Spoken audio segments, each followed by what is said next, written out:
ஓம் ஓம் ஓம். பெருங்கருணை பேரருளால் அன்னை பராசக்தி அருளினேன் சத்தியத்தை. இந்த ஒரு சத்தியத்தை உடனடியாய் புரிந்து கொண்டு உங்களுக்கும் உலகத்துக்கும் நன்மை செய்து கொள்ளுங்கள். ஆதி கையிலாசத்து நித்யானந்த லிங்கத்தின் எல்லைக்குள் ஆருக்கும் கொரோனா கொடுந்தொற்று தீண்டாது.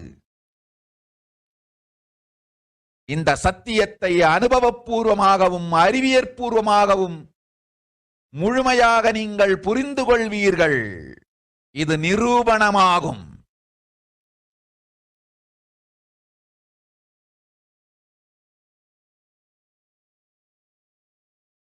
அன்னை பராசக்தி 12 ஆண்டுகளுக்கு முன்பாக உள்ள ஞான ஔஷத சக்திகள் அனைத்தையும் பிரம்மாண்ட யோனி ஹிரண்ய கர்ப்பத்திலிருந்து கொண்டு வந்து உருவாக்கி வைத்த நவபாஷாண லிங்கம் இன்று பிரளயத்திலிருந்து காக்கும் பெரும் கப்பலாய் உங்களுக்கு ஊதாவும். என இழந்தாலும் நான் செய்து வைத்த இந்த ரசவாத ஞானத்தின் துணை இழக்காமல் உங்களை நீங்களே காத்துக் கொள்ளுங்கள். இது ஒன்றே வழி மக்களே, இது ஒன்றே வழி. ஓம் ஓம் ஓம் ஓம் ஓம். Look at what Devi revealed in English.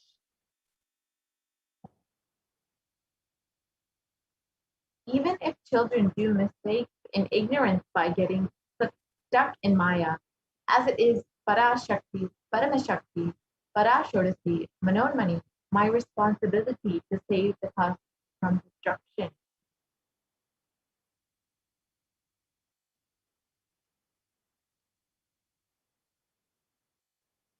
I am telling some of the truth.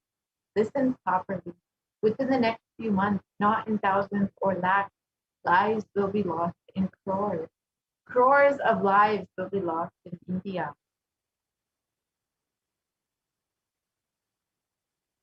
I'm telling you the truth. I'm telling you the good.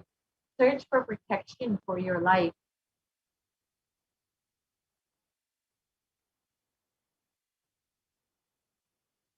And here you can see that as they be revealed, many bodies have been found in Ganga.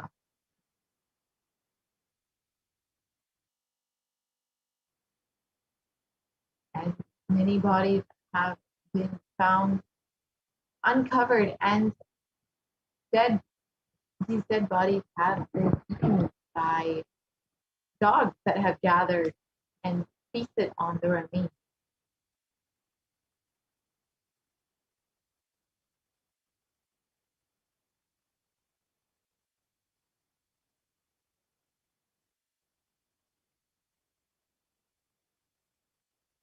And while India is reeling under a massive second wave of COVID-19, the number of deaths also increased such that the situation, burial grounds are packed to capacity. And unfortunately, because of this, many people are not able to properly cremate their loved ones.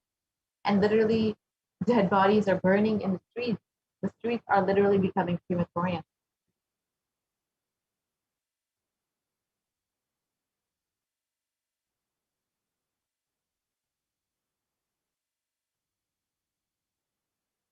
And hundreds of dead bodies have been found dumped in the Ganga. And these bodies have been washed further down and could be eaten by stray dogs. And these bodies are said to be affected by COVID-19. And as Devi has revealed again and again, protect yourself during this pandemic. Continuously, Devi has been telling us to make protecting our lives as the first priority. That is the only priority this year. So Continuously, Devi has been guiding us, blessing us, and literally holding our hand through this pandemic, giving us solutions and understanding. It Devi has literally been with us through this whole pralaya. So if you would like to show your gratitude for Devi's happening in your life, for all of the blessings that you've received, then stay tuned for the next segment. For now, we will be concluding this segment and taking a very short break. We will be right back with the offerings that we took to Devi Parashakti shortly.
Nithyanandam, welcome back to all the viewers.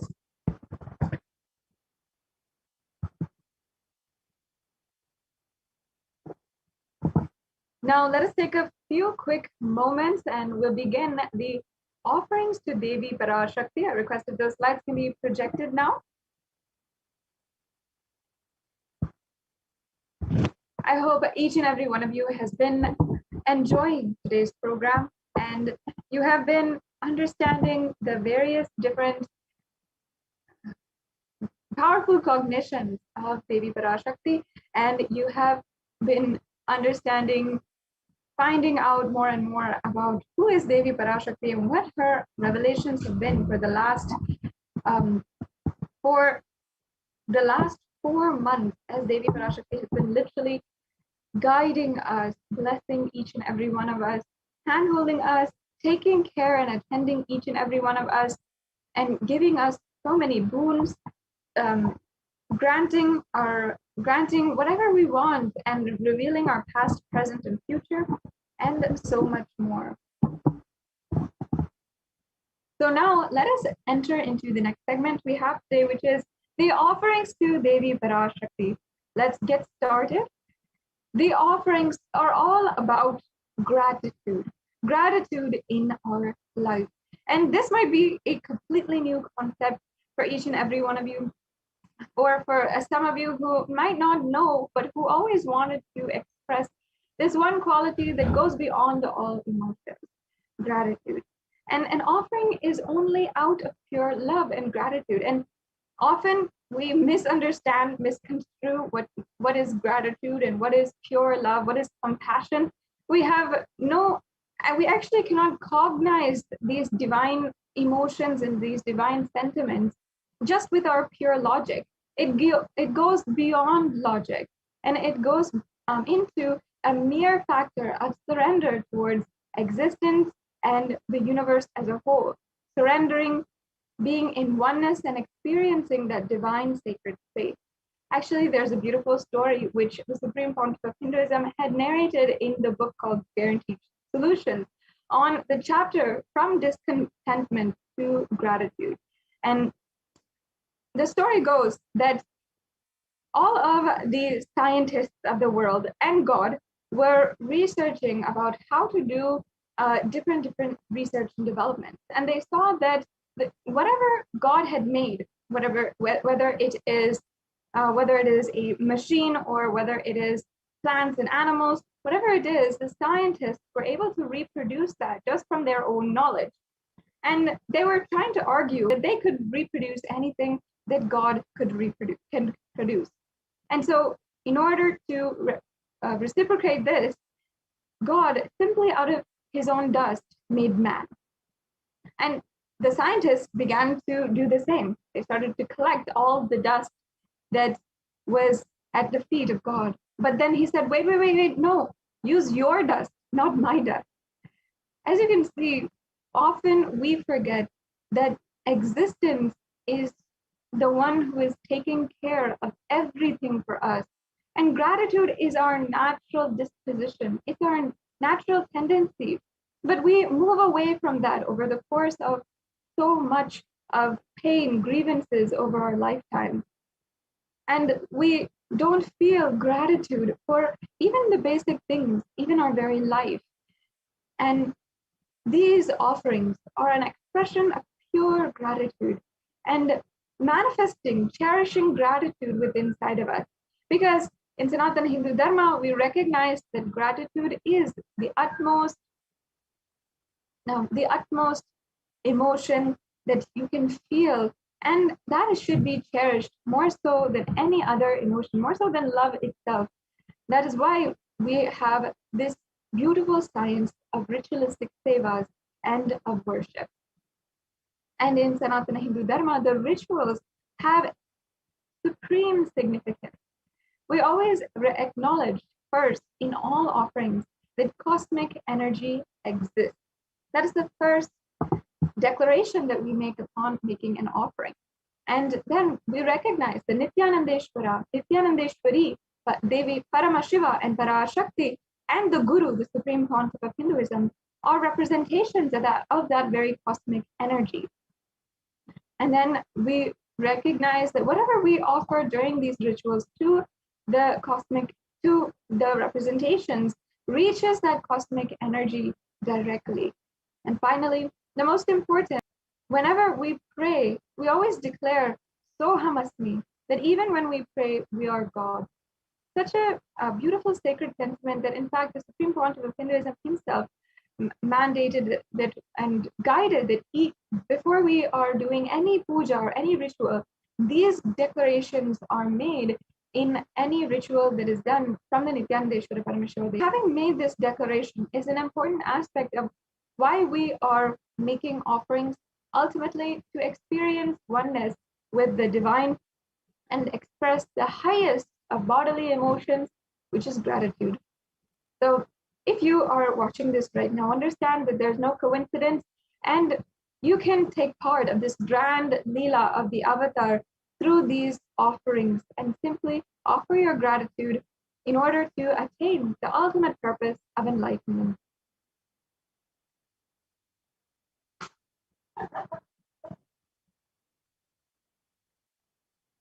Now, before entering into the next segment, the segment of all of the different offerings, we have so many, we have 9 different offerings that you can do, and each one has so much of significance, profound significance, that you can talk about on and on and on, and understand the significance, the context behind it, the sacred sentiment, and literally swim in that pool of pure knowledge. Before we are entering into that segment in today's program, let us now chant the Dhyana Shloka of Devi Manonmani.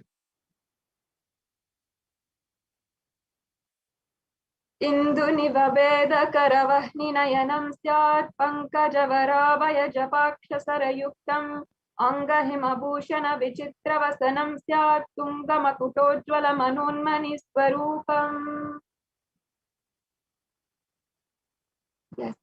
Now, the English translation, for those of you who might not understand Sanskrit, which is most of us actually. Moon-like face, holding the Vedas on hand, fire in eyes, with lotus flower, gracing and blessing hands, and one hand with the Japamala, beautifully decorated with jeweled ornaments and wonderful clothes and shining bright crown. Her name is Manonmani. And once again, this is from the Moolagama, one of the very sacred scriptures of Sanatana Hindu Dharma. Yes, now let's chant the next Jnana Shloka. If you can chant along with me. If you want to, you can simply just sit in a space of receptivity while we are chanting these mantras, and any of these mantras that we are going to be chanting in the following segment as we are going on. Dhyaye devim trinetram shashinibhavadanam vedahastam dadanam Savye padmam varadamapare chabhayam chakshamalam Divyeravaranair vibhushitatanam brahmadibhi pujitam Devimeva manunmanim pratidanam kamatradatrim shubham. Yes, the next slide, please. And the English translation now.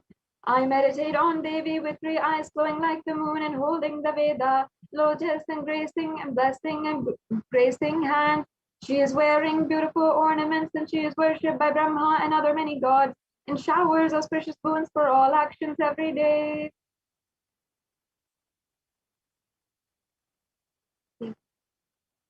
So now, having invoked and invited the presence of Devi Parashakti, let us enter into more and more of the context of today's offerings.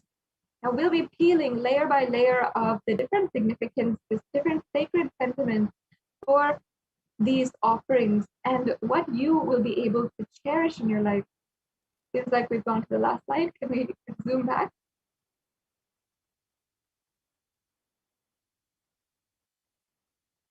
So let us first understand the significance of the element gold. Gold, as we know it in our day and age, among normal human beings in society, as it is normally, has social value and it has economic value. The economic value might be the fact that it is, in fact, a precious metal. It has a lot of money value, currency value, which is associated with it. And it is just worth a lot of money when it comes down to it. And the social value, it always gives value in our relationship. For example, on Mother's Day, on Father's Day, on different birthdays, we always offer gold gifts.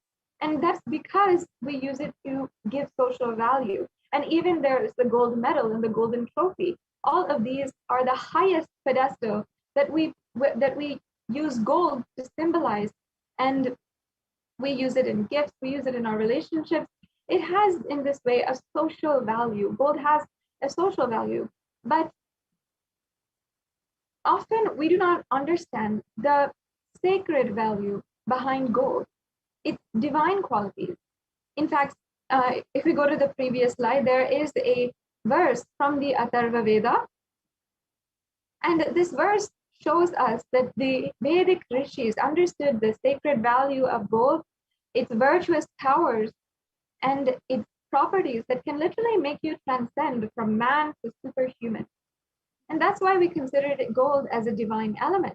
We recognize it for its spiritual qualities of transferring enlightenment energy and healing energy. And we also understood that gold should be distributed across everything and everyone. That's why gold is present in all the scriptures, Agamas, Vedas, Shrutis, the Smritis, the Itihasas and Puranas, and also everything was built in gold and exchanged in gold, and even ritual fees were offered in gold bricks. When one was to be saved from life-threatening illnesses, gold was offered as a ritual fee.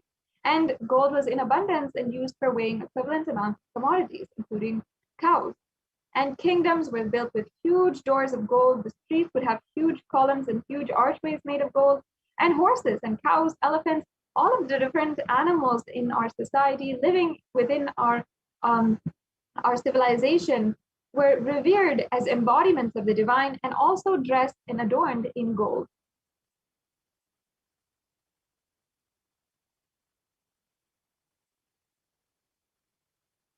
And as you see, the Hindu civilization thrived on the banks of rivers of gold. In fact, the Indus River was called the Hiranyamaya, or the river of gold, in the Rig Veda, and the river Saraswati was called the Hiranyavartani in the Atharva Veda. So gold is a supreme element that has spiritual value, not just social or economic value. And temples are constructed and paved in gold. Deities are made in gold and decked and adorned in gold because it preserves the enlightenment energy forever. And literally, it lasts for thousands of years. In fact, even the gold which was offered while Meenakshi Devi, the incarnation of Devi Parashakti, Queen Meenakshi, and the sovereign divine ruler of the Hindu civilization, while she was in the body, still today, those jewels are offered to Devi Parashakti in her deity form, and they are still used and revered as sacred. So whatever you offer today, these different elements of gold is basically immortalized forever. And that is the ultimate significance of the verse that we had just understood from the Atharva Veda, that it has eternal and eternal properties and has so much that can last for so long, so much of power that can last so long. Yes. So now we have understood what is the significance behind gold. Now let's understand the E-Hundi, the first offering, which is the E-Hundi offering. And we're going to go into the array of offerings that we have to be able to do today. So here we have a verse from the Lalita Sahasranama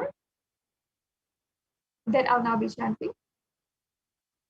Bhakti Priya, Bhakti Gamya, Bhakti Vashya Bhaya Paha, Shambhavi Sharadaradya, Sharvani Sharmadahini. The English translation says, Devi is fond of true devotion and is realized through true devotion. She can be won over through true devotion and she removes all fears. Yes. So this offering is the offering of true devotion. And once again, gratitude in our life. Another beautiful story that Swamiji had told in the book Guaranteed Solutions, from the chapter From Content to Gratitude. He said that one day a husband was going to shop for his wife for different vegetables, and he carefully went and picked out the lady's finger and brought it home. His wife said, no, these are too thick. I cannot do anything with these. This is not for the dish that I want. So then the next day he went back. He then carefully chose all of the vegetables that she would want as per what he thought. And then he went back. But then she again said, no, these are not good at all. These are too long for the dish that I have planned today. And then the husband again went back. Then he asked the shopkeeper, can you please pick out the vegetables that my wife wants? I'm not able to do it for her. And then again, the shopkeeper himself gives the best quality vegetables, and the husband goes back to his wife, and she then says, why have you bought the same vegetables again and again for the last 3 days? We understand that our mind is never contented. Only if we choose that we should be contented in our lives, only then we can be contented. But if we constantly choose discontentment, not being satisfied, then honestly, nobody can help us. Nobody can raise us how we want to be raised. What we can do is be in a state of gratitude and be in a state of devotion in our life. And Devi Parashakti, out of her grace, her compassion, has literally manifested through the supreme font of Hinduism and is completely every single day giving each and every one of us the revelations of the Sanatana Hindu Dharma, revealing the past, present, and future, granting us boons, healing us. And for this, for just making herself available, each and every one of us, especially Hindus and especially Kailashians, should be forever grateful and understanding that Devi Parashakti will simply give without asking for anything in return. If there's any fear in our minds, Devi Parashakti is sure to remove that fear. And it is stated actually that Devi likes to be worshipped in autumn. Here it is not meant the autumn of our lives, but when thoughts turn more and more inwards, the role of the divine is known and understood clearly, and the need of Devi Parashakti becomes stronger. And it's at this time that if we worship Devi Parashakti, we can simply be rid of all of our fears and live in a space of gratitude.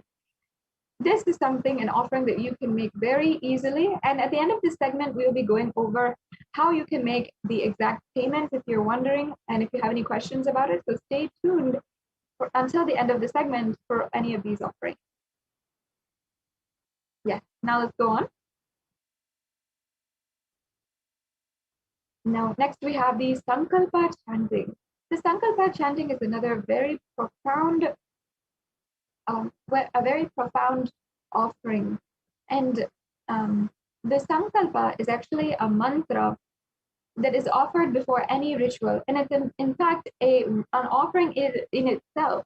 It can be removed from the offerings, from any of the offerings, and offered by itself as a way to manifest what you want into reality.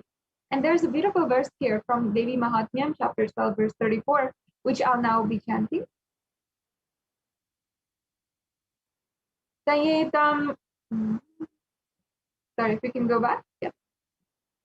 Sayetam mohate vishvam shaiva vishvam prasuyate saya chitta cha vijanam tushta rudim prayajati.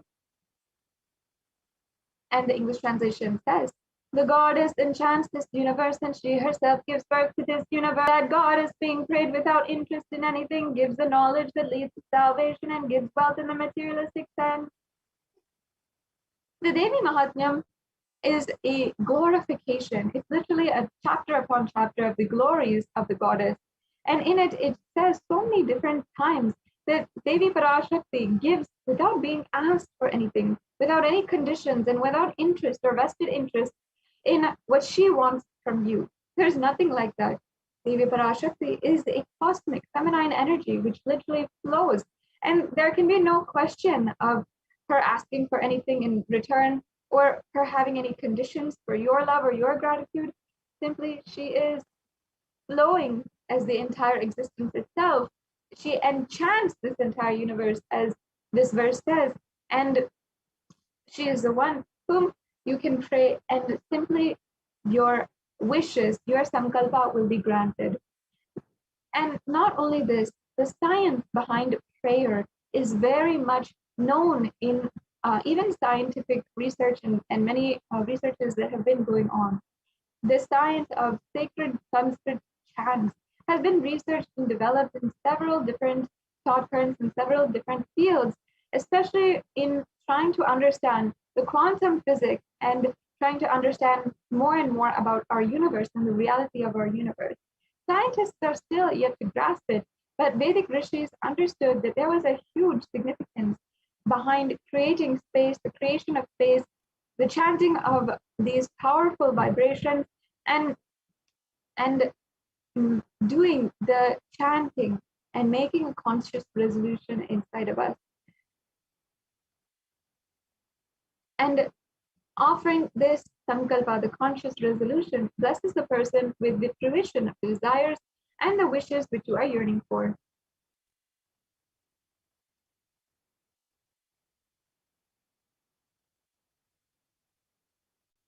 Yes, we can go on now.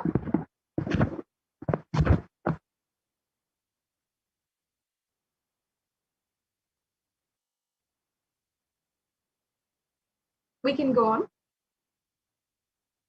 The next offering we have is the Sahasranama Kastu. And in the Lalita Sahasranama, we actually see the verse where Devi Parashakti is described as Nama Parayana Prita, as you can see here. And this next offering is the offering of 1008 names of Devi Parashakti. It's a very special and unique archana offered to the Mahameru of Devi Parashakti. You can offer a gold coin inscribed with each and every one of these 1008 names and receive the blessings to have the Ananta Kalyana Gunas, all the divine qualities of Devi Parashakti. Yes, we can go on. Then the next offering is the Mukta Anguti, or the finger ring with a pearl. And now let me chant the verse here about the finger ring with the pearl and the significance of pearl to Devi Parashakti. मुक्ताहारणलसत्किरीटरुचिरां पूर्णेन्दुवक्त्रप्रभां शिञ्झन्नूपुरिकिङ्किणीमणिधरां पद्मप्रभावासुरां सर्वाभीतफलप्रदां गिरिसुतां वाणीरमासेवितां मीनाक्षीं प्रणतोऽस्मि सन्ततमहं कारुण्यवारां निधिम्. And it says, I bow down to the goddess Meenakshi, whose crown has garlands of pearls and face shining like a full moon, who wears anklets that are studded with gemstones and has small bells, who is shining like the splendor of a lotus and who grants all wishes, a daughter of the mountain, who is worshipped by goddess Vani and Rama. I remain ever bowing to the goddess Meenakshi, the ocean of compassion.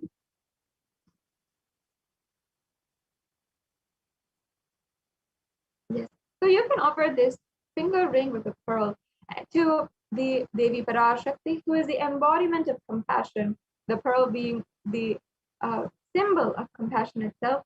And by her and you can receive the blessings of her compassion and pure love in all your business endeavors.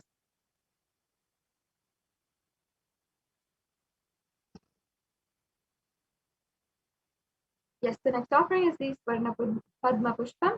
And we have the verse from the Kamikagama, which says that all the kalashas should be wound around with suitable thread and covered with new cloth. They should be adorned with a lotus flower made of gold. And there's so many different verses for the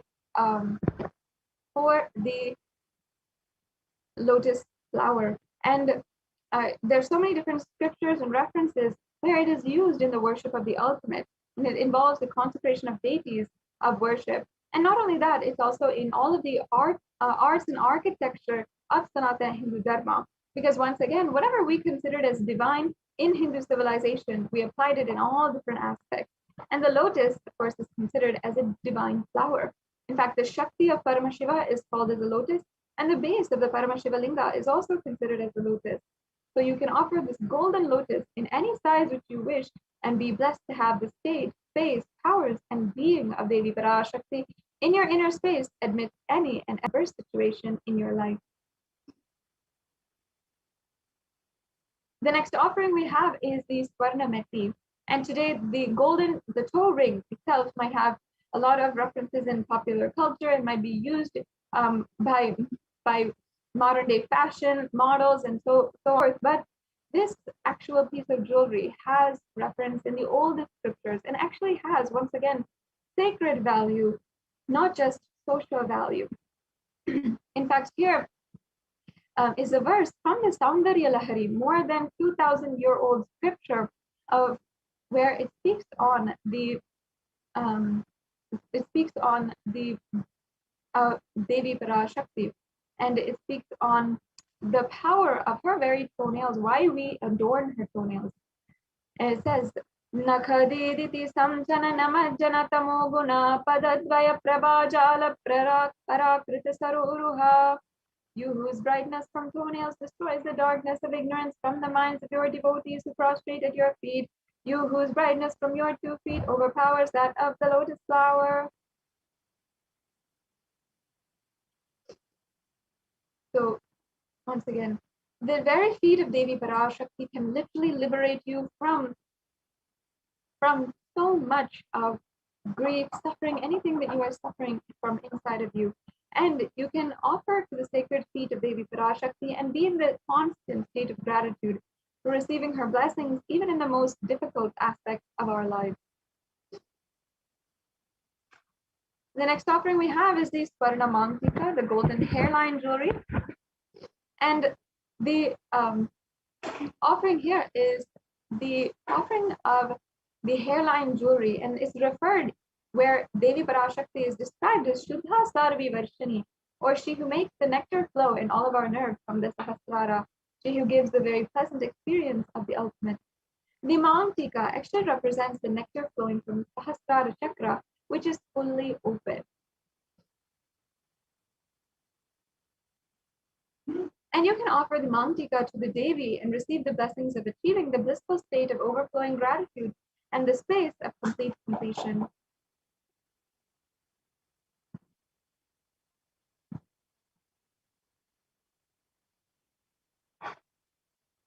Now we have one of the most significant offerings, the Pratyaksha Pada Puja.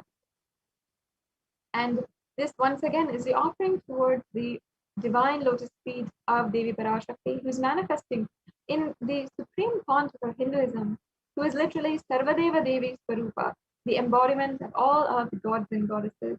So it's such a special offering that you can do today, you can offer. And there's several different very special occasions for offering this Pratyaksha Pada Puja, which I invite each and every one of you to also get to know if you register for the program. And in just a few minutes, we'll be going over how exactly you can do that. The last offering we have today is the Vastra Seva. And the Vastra Seva is the offering of the sacred cloth, the Alankaram, to Devi Parashakti. You can offer the Alankaram to Devi Parashakti and receive all the auspiciousness and blessings of the supreme font of Hinduism.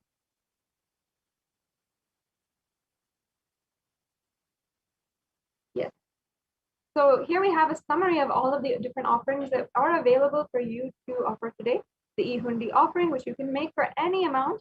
The Sankalpa chanting, which is $1. The Devi Sahasranama Kasu, which has several different levels, as you can see here. And we also have the Mukta Anguti and the Swarna Padma Pushpa, which also have different levels. The Swarna Metti, the Swarna Mantika, the Pratyaksha Pada Puja, and the Vastra Seva. So you don't have to feel impossible in any way or form. You can make the offering which you feel is possible. And if you feel that you want to express your gratitude, you can offer today and ensure that you are expressing your gratitude towards Devi Parashakti, experiencing the ultimate oneness with Devi Parashakti. So yes, as I was saying before, you can register and keep yourself up to date with the future offerings that we have, the special occasions that are coming up, and you can get the help you want in manifesting any one of these offerings today by registering and making an intention for an offering at tiny.cc/bhavasamadhi. So if you go to this registration form, you'll be able to see the you'll be able to see this. And the next stage we have is the online payment. If you're ready to make a payment, if any one of these offerings kindled your seeking inside of you to experience that ultimate space, then you can go to tiny.cc/devi-offering. And after the payment is done, you can go to tiny.cc/sankalpa2021 and make sure that you are filling out this form after the payment is done, as it is a mandatory step in order for the puja to take place properly and your name be chanted during the puja. So yes, as you can see, this is the direct link to the tiny URL, tiny.cc/devi-offering. If you go to that link, you'll go to this page, and you can see you can just select in the drop-down menu which offering you want to do, and then you can go to add to cart, to make, and review your cart, and then you can proceed to checkout. And once you've proceeded to checkout, then you can fill out your billing details and your payment details. You'll see the kind of payment types that are accepted through this payment gateway. And then you can go ahead and submit your payment. So as you can see, it's a very easy process to make an offering. You don't need to feel confused. You don't need to feel like you might not be tech savvy enough. You can simply make one of these offerings. It's just 3 clicks away to make an offering. And also, after you're making a payment, you have to make sure that you are going to Sankalpa 2021 form, and that is this form here, and the link is provided. And you can see it's just a very quick form where you're going to give your payment order number and your names and the names of your family members, which will be, yes, so very easy. Now, we also have the Bhava Samadhi Darshan form, which I invite each and every one of you, regardless of if you can make a payment right now or not, and fill out. If you are interested in making an offering, not now, but perhaps in the future, you want to do it, you want to manifest this in your life. I'm sure there's many of you who want to manifest an offering for perhaps a birthday or for a special occasion in your life, or for a new venture that you are starting to receive blessings of Devi Parashakti. You can go ahead and make your intention with this form. Now, the last option that we have is the YouTube Super Chat. And in the YouTube Super Chat, you can make a donation. See here, you can go to Kailasa's HDH Nithyananda YouTube channel, which is circled, and press join. Once you press join, you'll be led through the steps of how you can join, and then you can make a donation through the YouTube Super Chat. So you can go to the $ icon and see the chat, and as well you can comment your questions or to Devi Parashakti as well in this way. So you'll be able to see a $ where you can make a donation through the YouTube Super Chat, and you will press donate, and then you can either pay through credit card, debit card, or through PayPal. So there's another option here, which is PayPal. If you guys want that option where you want to pay through PayPal, this is also available to you in this way. So yes, now that brings us to a conclusion of this segment in today's program. And we'll now be moving on to the next segment.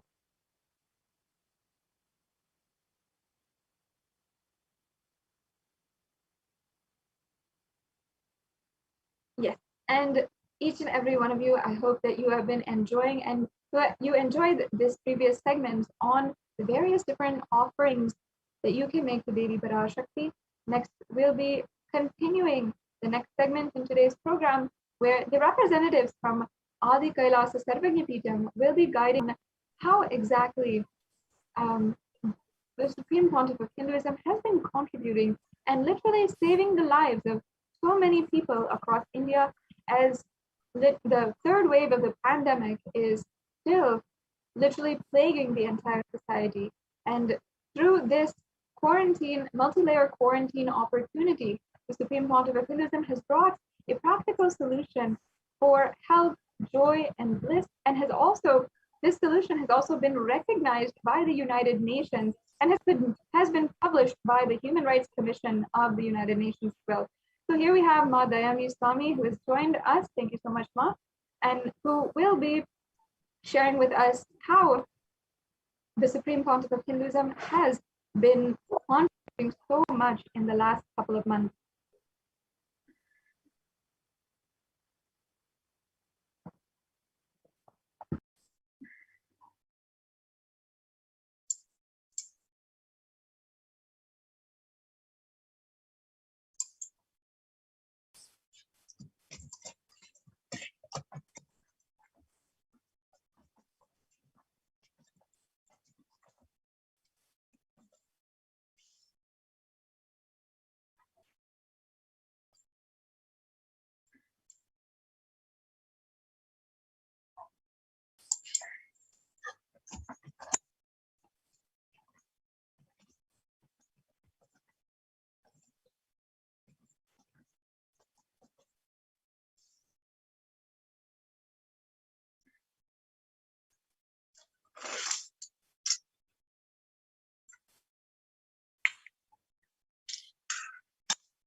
Nithyanandam, welcome back to this segment of Kailasa's multi-layered quarantine opportunity for India during COVID-19 as a practical solution resulting in health, joy, and bliss.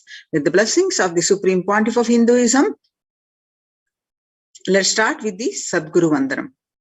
Nithyanandam Paramashivoham Kevalam Jnanamurtim Dvandvatitam Gagana Sadrusham Tattvamasya Ekam Nityam Vimalamachalam Sarvadi Sakshibhutam Bhavatitam Trigunarahitam Sadgurum Tam Namami.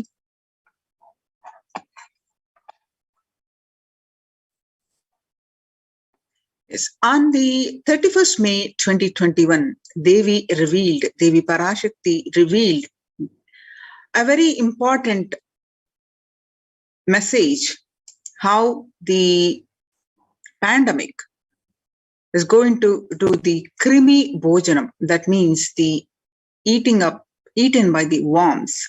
So let's understand what Devi is saying. It is in Tamil, and we are going to present the transcript of this. Let's listen in her Devi's own words. நீ சொல்லும் நபர்கள் போடும் சண்டை சச்சரவெல்லாம் எரியும் பெருநெருப்பில் இருக்கும் 2 எலிகள் போடும் சண்டை போன்றது. யார் சரி யார் தவறென்பது இப்பொழுது முக்கியம் அல்ல. உயிர் காத்துக் கொள்ளுங்கள், எல்லோரும் நன்றாய் புரிந்து கொள்ளுங்கள். நன்மையைச் சொல்லுகின்றேன், உண்மையைச் சொல்லுகின்றேன். இந்திய நாட்டில் இருக்கும் மக்கள் எல்லோரும் கேளுங்கள். ஞானத்தில் வியாசன் சொன்ன கிருமி போஜனம் என்னும் நரகம் திறந்து நேரடியாய் இந்தியா மீது இடிபோல் விழுகின்றது. ஆதி கைலாசத்திற்கு ஓடிச் சென்று வருமுன் காத்துக் கொள்வது மட்டுமே ஒரே வழி. கொரோனா பெருந்தொற்று கொள்ளை நோய் கிருமி போஜனம் எனும் நரகத்தை பூமிக்கு கொண்டு வந்து விட்டது. அகோர தாண்டவத்தின் ஆட்டம் யாராலும் அடக்க முடியாத அளவிற்கு ஆரம்பித்து விட்டது. புதிதாய் உருக்கொண்டிருக்கும் இந்த நுண்ணுயிரி மைல்கள் கடந்தும் காற்றினில் உயிரோடு இருந்து மற்ற உயிர்களையும் அழித்து உடல்களை தின்னும் பெரும் வலிவு கொண்ட பேரசுரர்களாய் வலம் வரத் துவங்கி விடுகின்றது. நன்றாய் புரிந்து கொள்ளுங்கள். வருமுன் காத்துக் கொள்ளுங்கள், அது ஒன்றே வழி. அதற்காகவே ஆதி கைலாசத்தை திறந்து வைத்திருக்கின்றேன்.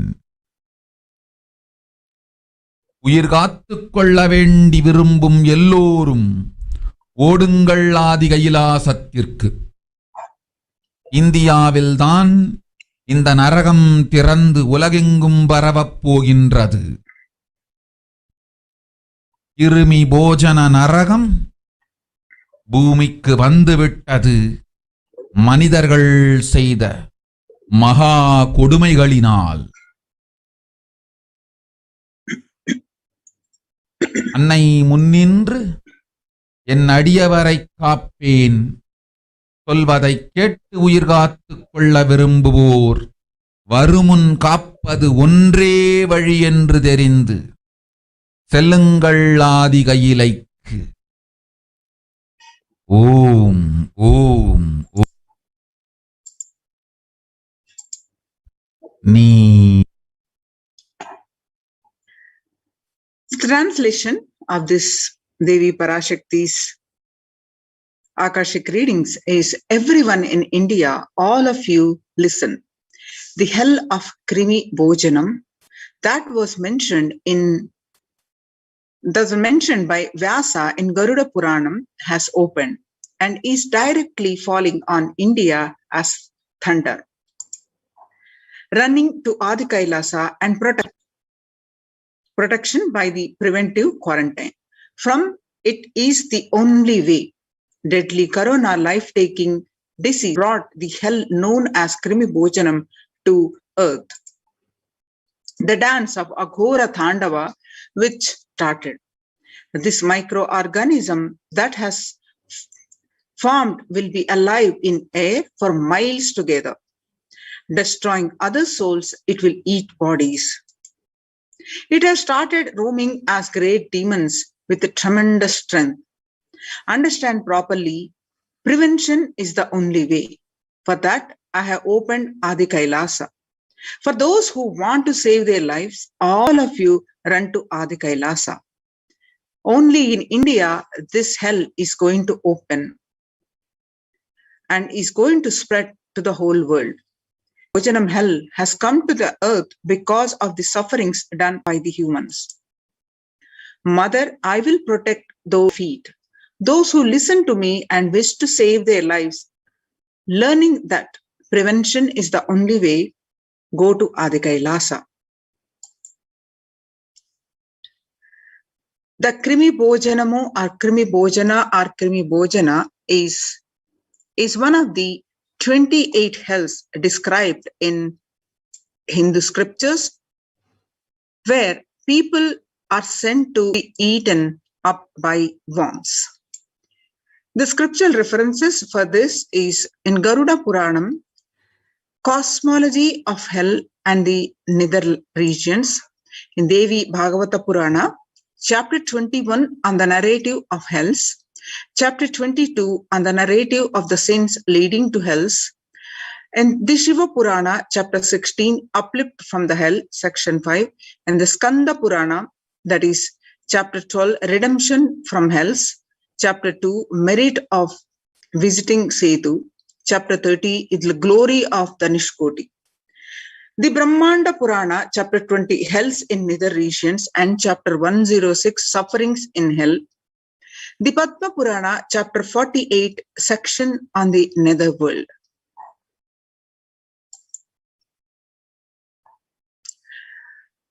The various statistics of across the world. According to the statistics, the total deaths reached to over 3 million and the total confirmed cases about 140 million. And the various statistics you can see now. The recent news is COVID is airborne. Scientists say now authorities think so too. Scientists are calling for ventilation systems to be overhauled, like public water supplies were after fetid pipes were found to harbor cholera. A quiet revolution has permeated global health circles. Authorities have come to accept what many researchers have agreed for over a year. The coronavirus can spread through the air. The new acceptance by the World Health Organization and US Centers for Disease Control and Prevention comes to a concrete implications. Scientists are calling for ventilation systems to be overhauled like public water supplies were in the 1800s after fetid pipes were found to harbor cholera. The cleaner indoors air won't just fight the pandemic. It will minimize the risk of catching flu and other respiratory infections that cost US more than $50 billion a year. Researchers said in a study in the journal Science on Friday, avoiding these germs and their associated sickness and productivity losses would therefore offset the cost of upgrading ventilation and filtration in buildings.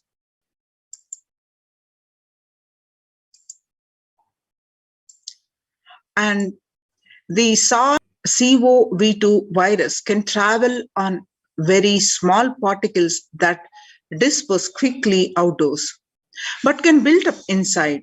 Indoors, these particles can affect people who stay more than 6 feet away. And the hotspots of masks Americans have adopted may provide some COVID protection, but they do not render an unsafe situation safe. Though scientists have been discussing airborne transmission for months, it was only last week that the World Health Organization and the CDC made this official. With the vaccine rollout still in its early days across the world, those officials should follow up this belated admission with guidance that unvaccinated people can use to minimize their risk. According to the Mint, the airborne COVID threat is confirmed. What can we do about it? The Hindu explains, is airborne transmission of COVID-19 a risk? In a letter, what have scientists told the World Health Organization? How does the disease pass from one person to another? The story so far is on Monday, July 6th, 239 scientists from 32 countries put their signatures on an open letter that said COVID-19 is also transmitted via aerosols. Titled, "It is time to address airborne transmission of COVID-19." an address to the World Health Organization, WHO, they said there was enough evidence to show that viruses are released during exhalation, talking, and coughing as micro droplets small enough to remain aloft and pose a risk of exposure at distances beyond 1 to 2 meters from someone who is infected over 3 to 6 feet, recommended for physical distancing between people to avoid transmission. You can see more and more statistics, the confirmed cases, active cases. You can see across the India states statistics.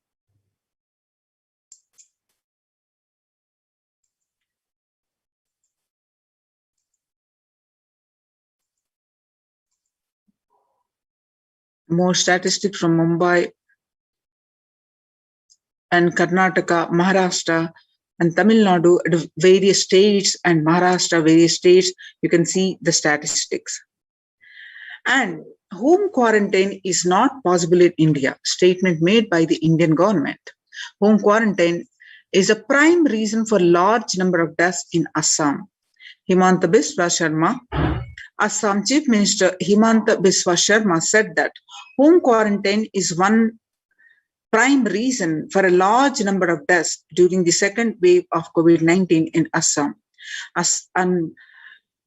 Recently, Assam witnessed 92 deaths on a single day, highest single day deaths in a state. Sharma also said, we have seen more death cases are happening from home isolation as several people do not keep oximeters and some do not read the counts in the meter properly. The Economic Times, it says Maharashtra government recently announced the decision to stop home quarantine in 18 districts, which show higher COVID positivity rate than the state's average. State Public Health Minister Rajesh Tope said that the decision is taken to ensure better healthcare facilities to patients in districts which are showing higher positivity rate.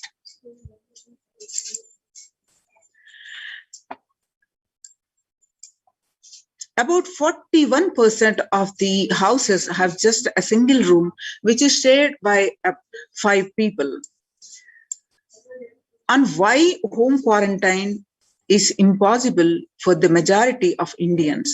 According to the Business Line, about 41% households in India have just one room or don't have an exclusive living room, and about 5 people share such accommodations. About 32% of households have 2 rooms, and adding to the O's is the fact that only 47% of households have access to water within the premises, and 42% don't have bathing facility within the premises. Self-isolation for COVID-19 is impossible for 40% of Indian families. In order to utilize India's healthcare infrastructure optimally to manage the expanding fallout of coronavirus, the central government on 27th of April signaled approach. From mandating that every person who tests positive for the virus be moved to isolation beds in dedicated hospitals or units, the government allowed home quarantine for those with mild symptoms. The key additional condition was that their house should allow for self-quarantining. That in India, it's easier than said than done.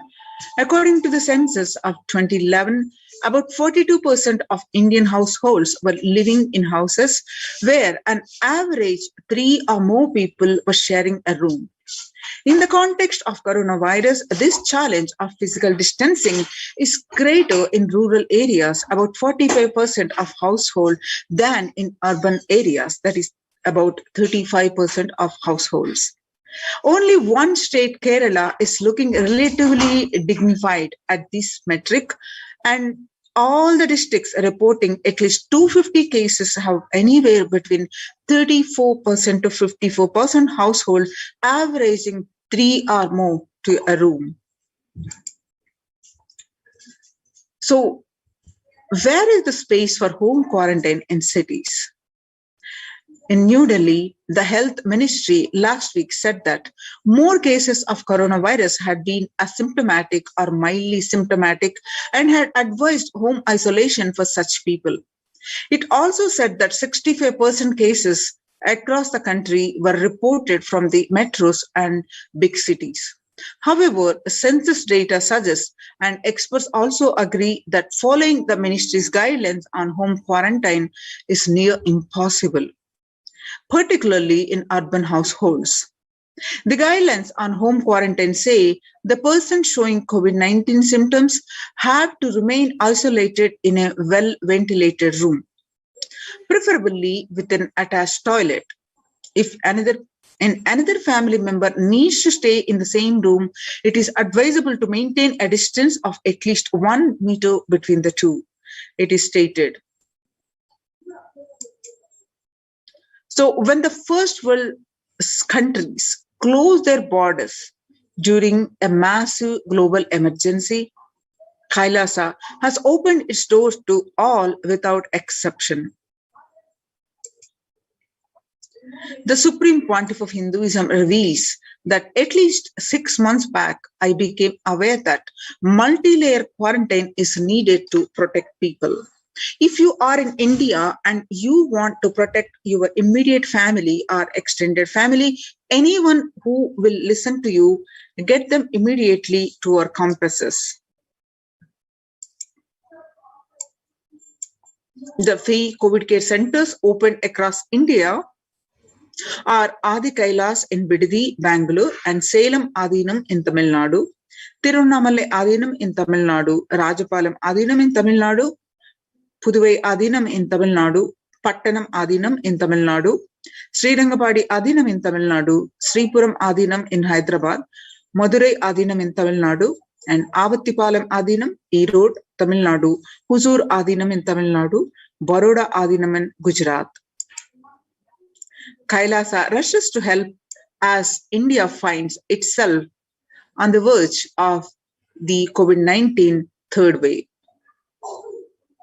So the multiple free COVID care centers opened across India to protect one and all, and various social services offered during the pandemic in Nithyananda Adhinams across India, and spiritual services offered during pandemic across the ecosystems across the India, and cosmic revelations on global pandemic.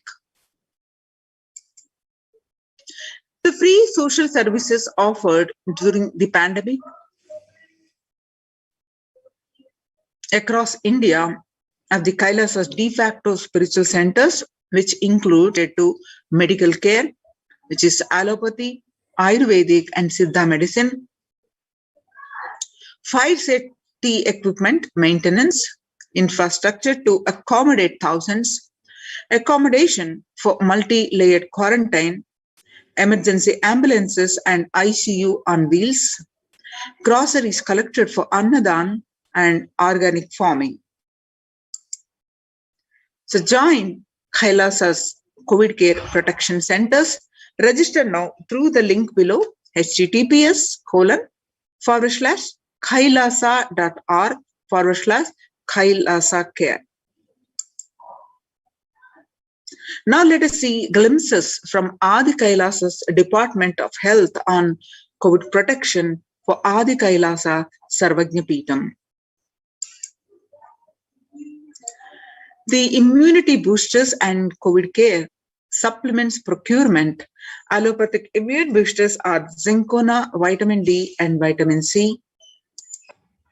Through Ayurvedic medicine, immunity boosters are being provided to protect all the residents of Adi Kailasa.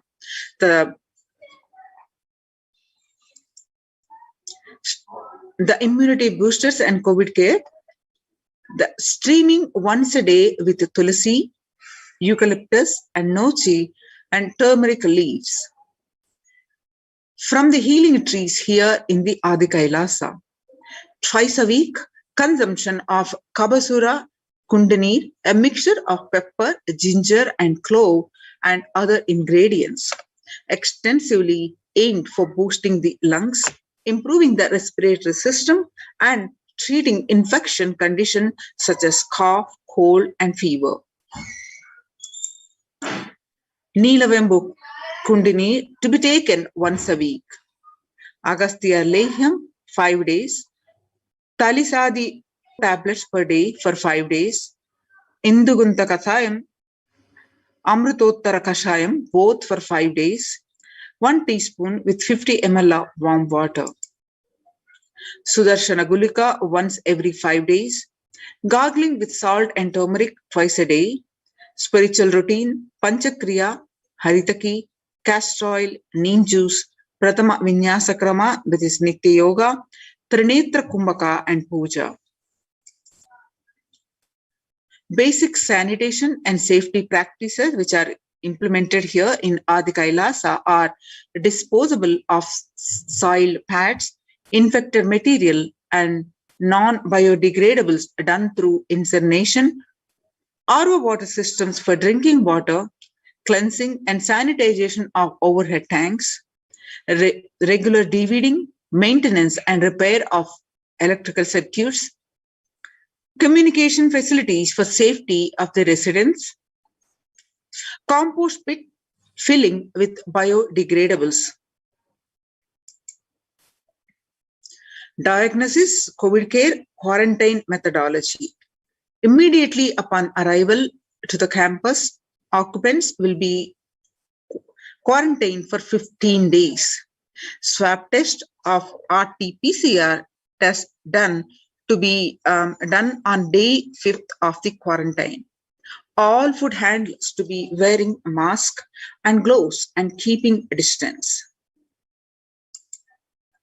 Disposable of waste food to be done with gloves and mask. The disposal of gloves and mask by incineration. In case of an emergency, protective kits ready to at hand to take a COVID positive patient to hospital. Hand washing and infection control. Washing hands as often thoroughly with soap and water or with alcohol-based hand sanitizer. Avoid sharing any items, that is, example dishes, drinking glasses, cups, eating utensils, towels, bedding, or other items with other residents in the Adhinam. And mask protection. Wear a mask at all times when and if exposed to vendors or outside people. Double-layer cotton mask should be changed every day after 24 hours and can be reused after washing with a detergent and sun-dried. If it gets wet by saliva, secretions, or sweat, change it and wear a dry mask. The wet mask can be stored in a sealed plastic cover and washed with the detergent and reused later.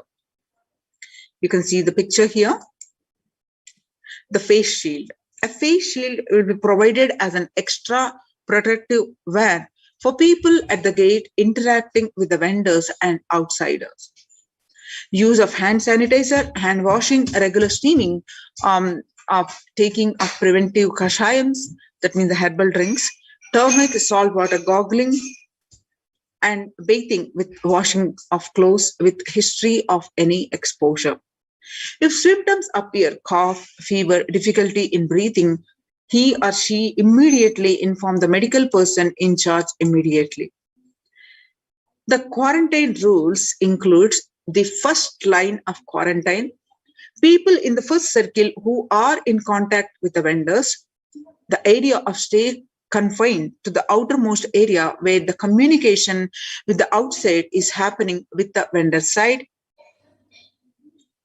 Stay in a well-ventilated single room, preferably with an attached separate toilet. A person should not come into contact with the inmates of Adhinam, especially elderly people, pregnant women, children, and persons with no comorbidities, that is hypertension, diabetics, heart problems, asthma, etc. Restrict his or her movement with the first line of quarantine. All parcels received at the gate to be sanitized, spraying with disinfectant. This is regarding the delivery of packages. All deliveries will be contactless delivery. Wearing of face coverings and hand gloves are mandatory if contactless delivery is not an option or requires the delivery to be left in a protected and isolated place. The outer packaging of the item or product will be disposed before it enters the adhinam. Packages will be quarantined before being delivered. All the delivery bags, boxes, and containers will be thrown away after transferring the items in their respective places. The surfaces of the package will be cleaned with a simple disinfectant and left to dry.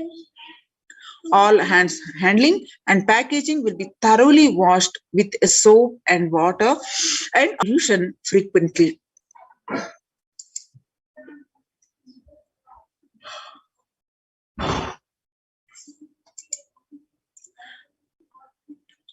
All mail and packaged products, non-perishable, will be left outside for 24 hours before using them. Disinfection. The sodium hypochlorite, that is bleach or chloride, will be used 1 teaspoon of bleaching powder in 3 cups. That is alcohol at 70 to 90%. Will also be used for surface disinfection. Clothes will be washed separately with detergent and dried. Sharing of items is strictly prohibited. This prevents the spread of the virus. Fever continues for more than 5 days. The warning signs includes fever returns in the second week after having been febrile for a day or 2. Fever more than 101 Fahrenheit after day 4. Resting heart rate of over 110 when there is no activity happening. Breathlessness, tightness in the chest. Oxygen saturation, which is less than 94% on pulse oximeter, and the 6-minute walk test record the saturation rate before and after walking briskly for 6 minutes. If the saturation falls by more than 3%, it is not favorable, and less than 94% is not good too. Relentless cough, that is continuous coughing.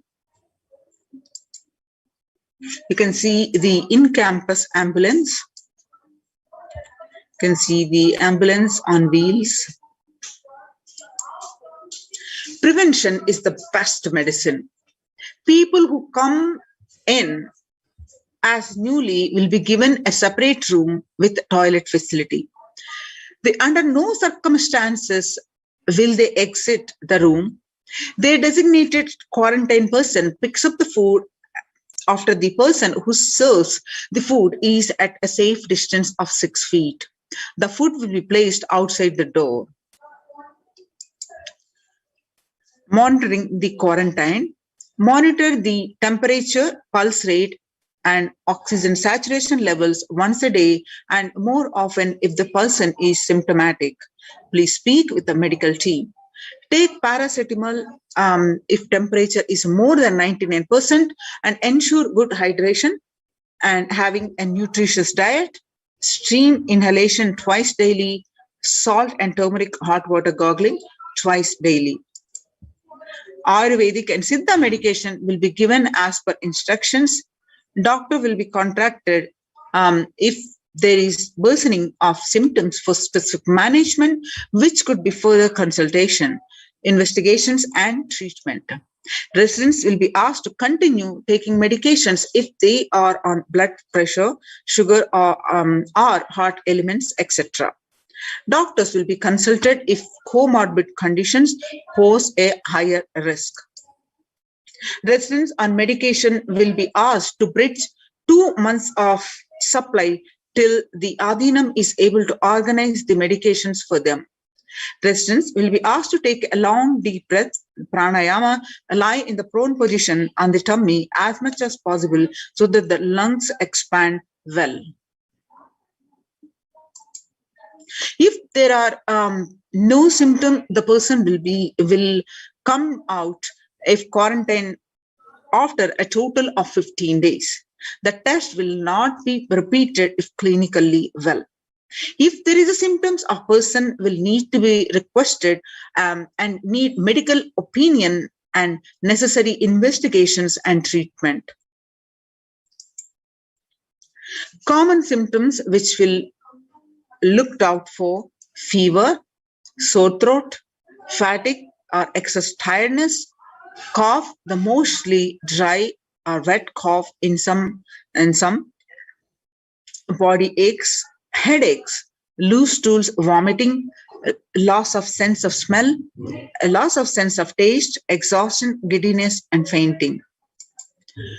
Previous mentioned symptoms will be provided with immediate evaluation and hospital care.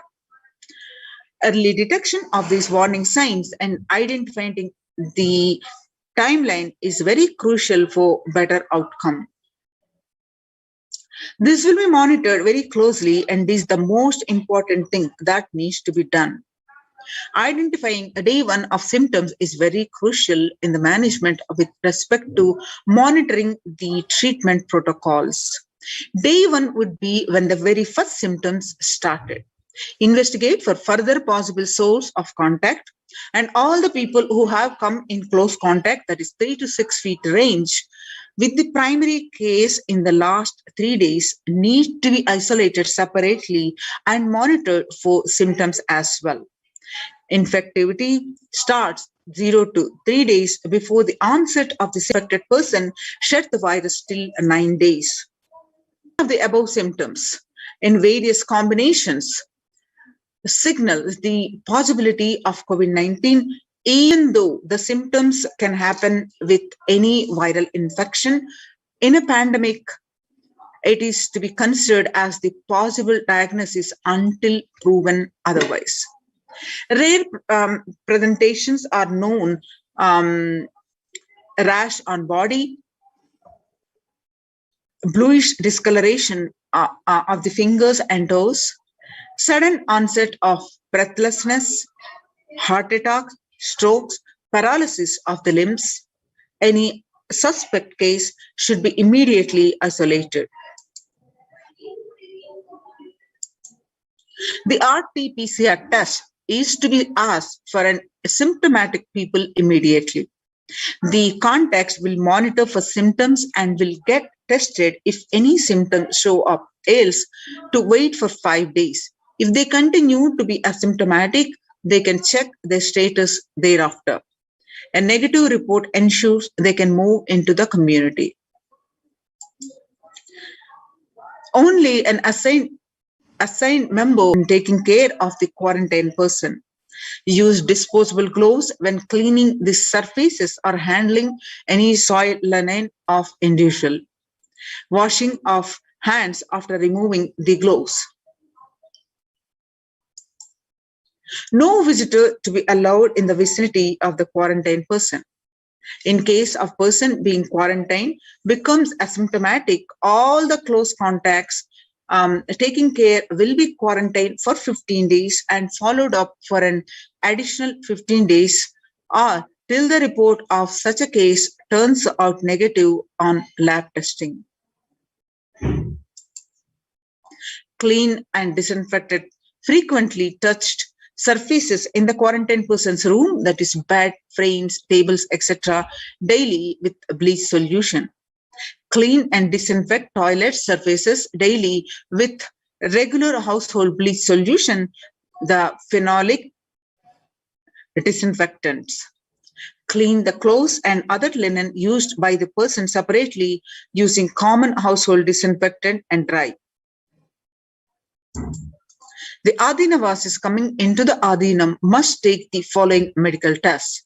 Results to be sent to Dr. Masantan Lakshmi, and the email address is projected.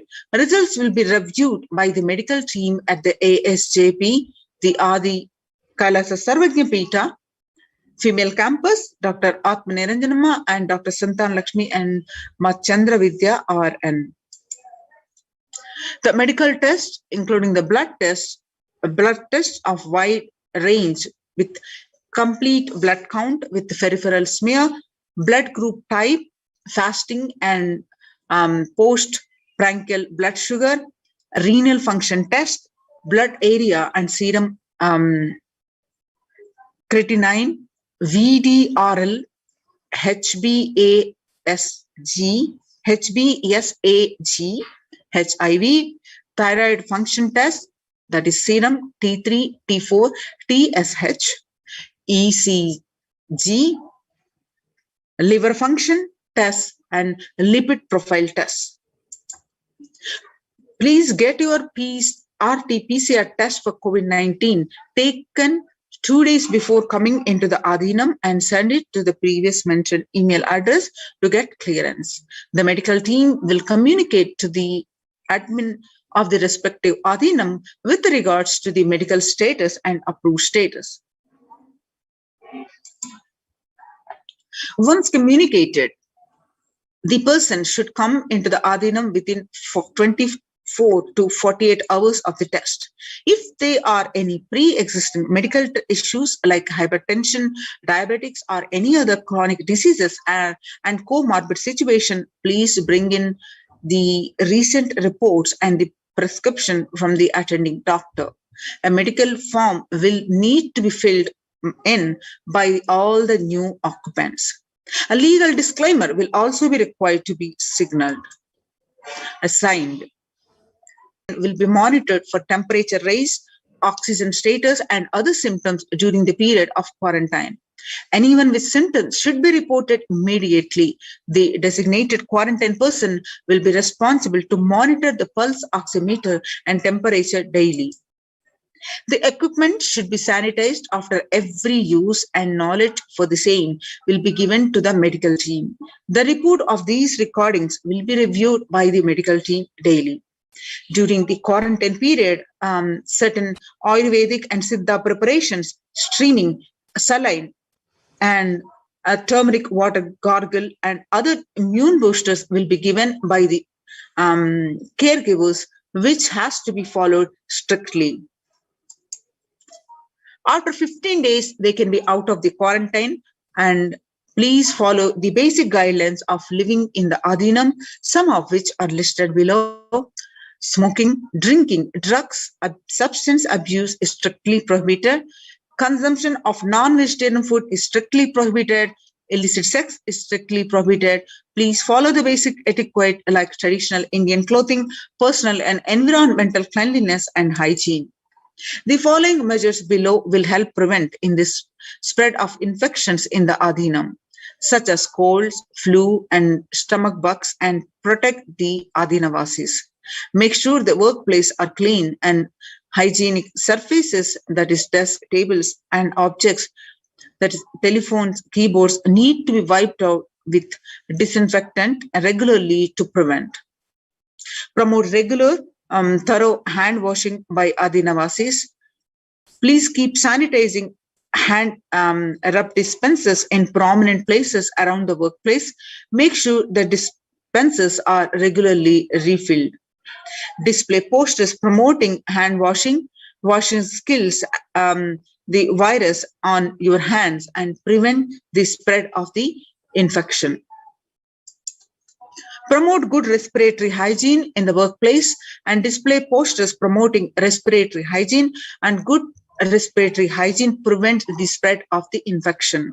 Anyone ill, cough, or low-grade fever, which is 37.3 Celsius or more, need to be monitored by health personnel with isolation even if symptoms are mild. They should wear ordinary surgical face masks rather than N95 face masks in their quarantine room. Medications such as paracetamol, acetaminophen, ibuprofen, or aspirin may mask symptoms of infection. Ensure the pre-order sufficient supplies and materials, including masks, tissues, and hand sanitizer for all people. Travel precautions. Travel outside of the Adhinam must be discussed with the medical department. No one is leave the premises without approval. Plan of actions: when someone is infected with COVID-19, the plan should cover putting the ill person in an area where they are isolated from others. Local health authorities will be notified. A medical team have a working relationship with a good hospital for any medical emergency. Please note down emergency contact numbers of the hospitals where you may have to shift people to. All the medical team members and the admins will have it with them for immediate in reference. Join the Kailasas COVID Care Protection Centers and register now through the link below, https://kailasa.org/Kailasa Care.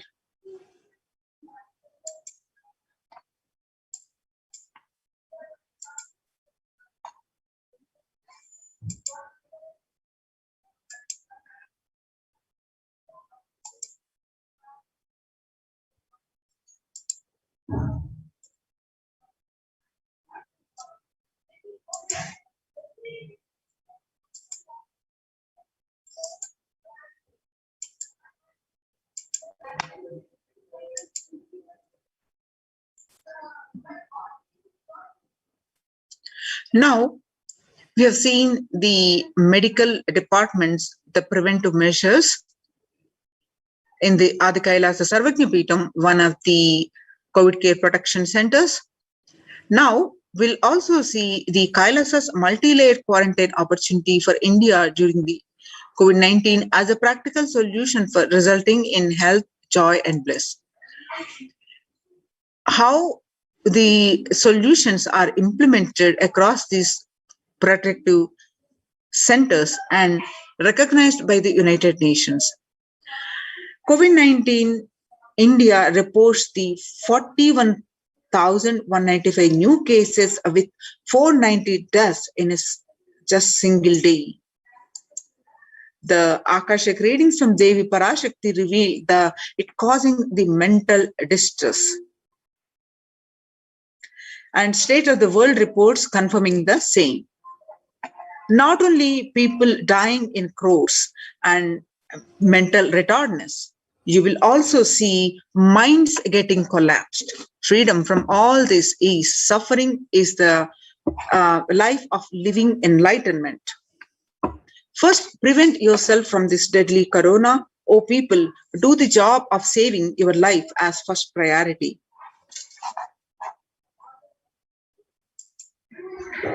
Listen properly, people. The only way to protect yourself from this overflowing cosmic pralaya and from the demonic people who search for destruction for themselves and for others because of pralaya. Go to Adi Kailasa, getting shelter at the feet of Paramashiva. Save your life from corona and death. Academic crisis, mental collapse, and that is formed because of corona. Save yourself and move towards the living enlightenment. Move towards Paramashiva Paramporul, doing yoga and tapas, doing seva to all the devotees of Paramashiva. Live a good life. Just for that, I have opened the doors of Adi Kailasa for all those in the universe, not only human beings, as even Siddhas, Jnanis, and Yogis have come and are doing penance in Adi Kailasa. For everyone who come, goodness, prosperity, Jnanam, and Yogam will overflow. Do not have fear, bliss is there. Do not have worry, I will protect with is there. Enlightenment is there. Do not have fear, bliss is there. I am solving sufferings. I am the Samaya Purattu Kannatal who comes and helps at the right time. And the mental distress is caused because of the pandemic. The unemployment rate predicted to reach 10%, and the unemployment, according to the Treasury figures, the best but estimate show the rate would have been higher without the Job Keepers program. And the next reason is, along with the unemployment, the raising food world prices, causing concerns among the people.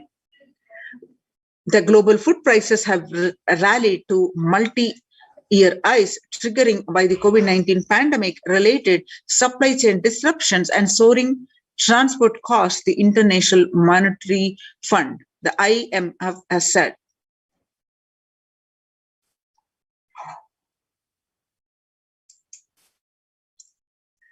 The revelations on the Devi Parashakti on 5th June 2021 about the concerns of the mental health across the world, and media articles also confirming the same on following the Devi revelations. Media articles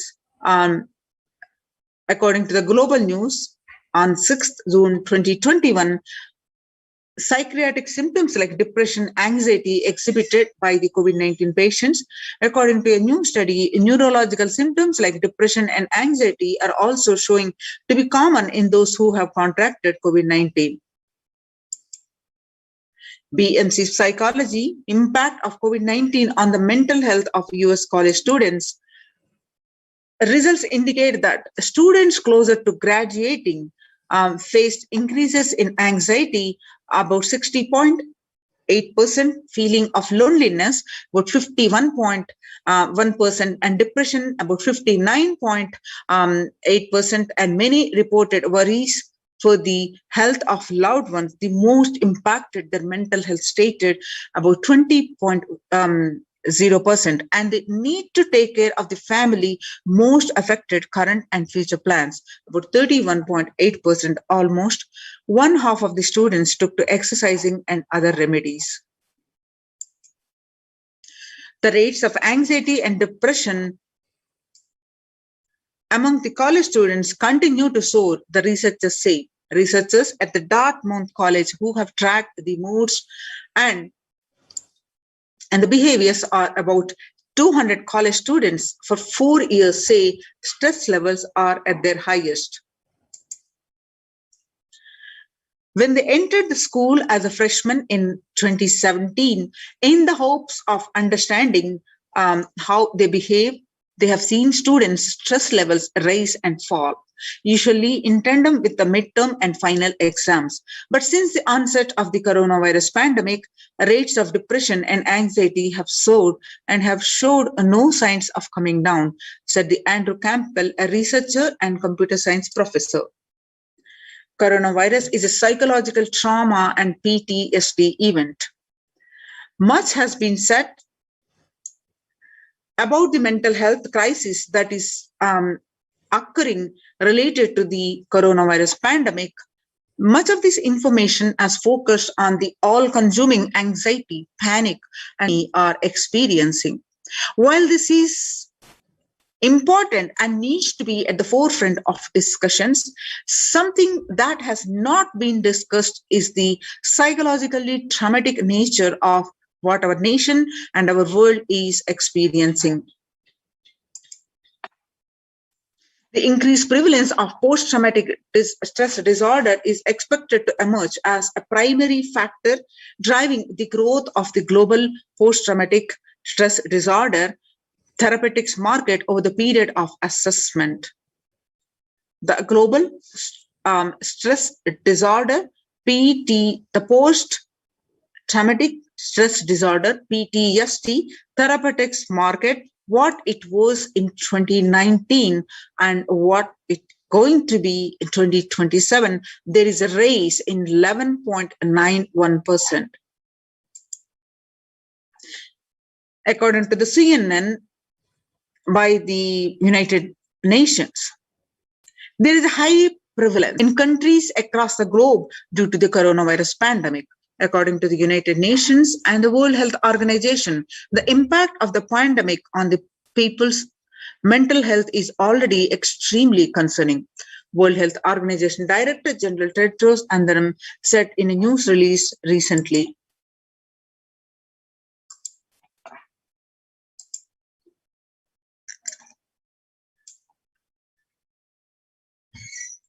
It is now crystal clear that mental health needs must be treated as a core element of our response to and recovery from COVID-19 pandemic, Tedros added.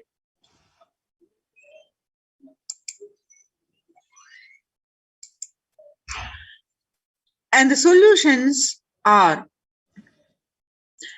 yoga greatly improves mental, spiritual, and physical health. People who practice yoga experience less anxiety, less depression, and fewer symptoms of post-traumatic stress disorder. Yoga also improves well-being, including the increased gratitude, relatedness, and acceptance and centeredness, empowerment and self-esteem, compassion, self-awareness, and hope. Yoga can help us to manage the stress levels and self-regulate, an important tool in the current time. We are all equipped with the innate coping strategies for responding to stress, but sometimes our stress response can become out of balance. We are living in a world that regularly activates our sympathetic response, the body's way of responding to stress, sometimes called fight or flight. This is balanced by our parasympathetic response and the way our body helps us to rest and relax. Yoga can help us bring our parasympathetic response back online and allows us to find balance.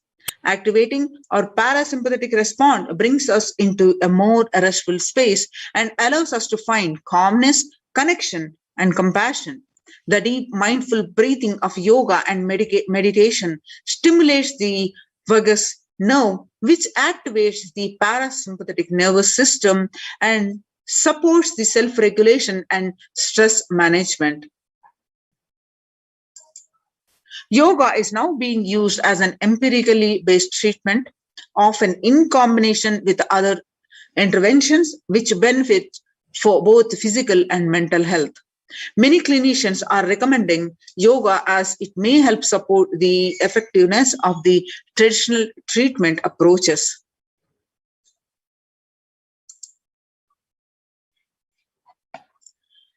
According to the psychology today, when we actively choose a tool of self-care, we better equip ourselves to survive and seek resilience in difficult circumstances. While this is but one tool, yoga offers the potential for connection and well-being, even in these challenging times.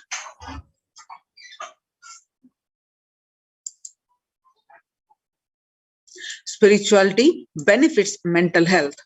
Researchers shows that individuals have better mental health if they belong to a particular community or have religious beliefs. Spirituality can help people in many ways. First and foremost, spirituality or religion can help people find meaning in their lives, which is instrumental in improving one's mental health. In addition to endowing meaning to your life, spirituality can perhaps help you to connect with your divine self. It has the potential to improve mental, physical, and emotional well-being as well. It has been a source of relief and comfort from various challenging issues for thousands of years. The Supreme Pontiff of Hinduism, Jagadguru Mahasannidhanam, His Divine Holiness Bhagwan Nithyananda Paramashivam, revelations on the 22nd May 2021 that Paramashiva is very clear. Focus on making your body alive. Life alive. Mind is obsessive, compulsive reaction. It is nothing but a bunch of unconscious reactions. Do not try to sympathize with the mind. Make your body and life alive. That is the only priority for all of you. I am talking to everyone who has a little love and sympathy for me. For all of you, take this as Guru walk. Make your body consciously strong, and gym will build muscles, make you look very nice in the outside, but only yoga and Ayurvedic lifestyle will make your body conscious. And just see all over the world, all the gym bodies are just dropping dead. Only yoga will make your internal organs strong and your ability to manifest consciousness strong. Let me give you the solution, Parashiva, to protect yourself from this whole pralaya, not just from corona. The amount of depression and mental suffering, the way the whole world is suffering, the kind of poverty happening, people losing job, income, having insecurity, comforts being lost, so much. Just make your life extremely strong. 3 years back, I said, keep yourself alive for next 3 years. Somehow, I have enough evidence that 3 years back, I trained the whole Kailasa. First, the devotees in their own homes. Second, Kailasa was inside the Sangha, physically, mentally, psychologically, or consciously for a quarantine lifestyle. For being active without getting mentally broken by being in one place. Doing intense yoga, making the body and internal organs strong, taking bay leaf, neem juice, tulsi, haritaki, triphala churna, Ayurvedic lifestyle of less food and more energy, more activism. I only told it is for an important reason. Please wake up. Quarantine yourself, build your body. Don't bother about your business or any other profit or anything else. This year, if you are alive, that is the greatest profit. Now, United Nations recognizes Kailasa's report on COVID-19 and multilateralism. You can see the screenshots from the Supreme Pontiff of Hinduism Facebook page. You can see some more screenshots, and you can go ahead and download the link of www.oschr.org and read a full article by yourself. The report published on their website, www.oschr.org. The globalization of disease has led the world to be as resilient as the least resilient country and person, especially for highly contagious COVID-19, which has spread with a scale and severity not seen since Spanish flu. The variants of this virus, such as the Delta, Delta Plus, Epsilon, Gamma, continue to threaten even those vaccinated. Secondary diseases such as black fungus are targeting COVID patients and killing almost 1 in 2 persons in such cases. Human life is more precious and important than all economic principles or systems in totality, because all these concepts are legitimate only because of their utility value, which is to fundamentally make human life better. At least until this ongoing crisis ends, all economic policies related to money, banking, fixing prices of commodities, etc., need to be revised to make sure no human being suffers from hunger or the absence of required medical care. For this purpose, Kailasa has presented a detailed report on effective solution for COVID-19 on the through the multilateralism that was published by the United Nations on their website, www.oschr.org. The earlier reports recognized by the United Nations, a report on the rights of indigenous women and girls, and a report on femicide. And this is the third report on COVID-19 and multilateralism, a report submitted by the Adi Shaivite Minority Tradition ASMT Hindu Community Kailas Union. The report submitted in the month of June 2021 and recognized about over 2 weeks. So what are the key factors, key obstacles that are presented in this report are globalization of disease has led the variant as the least resilient, especially for highly contagious, which has a spread with the scale and severity not seen since Spanish flu of the virus, of the variants of the virus, such as the Delta, Delta Plus, epsilon, gamma continue to threaten even those vaccinated. The secondary diseases such as black fungus are targeting COVID patients and killing almost 1 in 2 persons in such cases. Second, distorted policy decisions and conflicting principles can lead to polarizations amongst nations and within, leading to various extremes such as the hoarding of vaccines in some places and the wastage of vaccines in others, and an unaddressed shortage of vaccines globally. The pandemic has exposed the fragility of the global system. The disruption in the supply chain is especially worrisome for essential food supplies, which disproportionately affects the already most vulnerable even more. Fourth, the lockdowns have brought the global economy into crisis, bringing recessions and worsening unemployment rates. Frequent lockdowns and the ongoing threat of famine, especially in countries where the employment is predominantly informal, are worries that starvation may cause more suffering than the virus itself. Far from the SDG to zero hunger, the number is now predicted to come close to 1 billion. You can see the supporting documentation here projected on the screen. Solutions. What are the key solutions presented?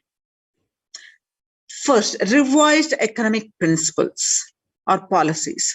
Human life is more precious and important than all economic principles or systems in totality, because all these concepts are legitimate only because of their utility value, which is to fundamentally make human life better.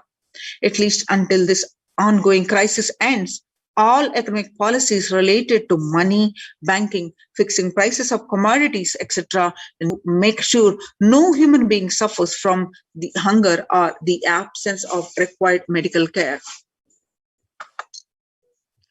As per Hindu principles, the world is, including the economy, evolves through 5 phases: creation or growth, sustenance or stagnation, recession or revitalization, reinvention, breakthrough. As per Hinduism, conventional economic growth is observed when best practices are applied diligently.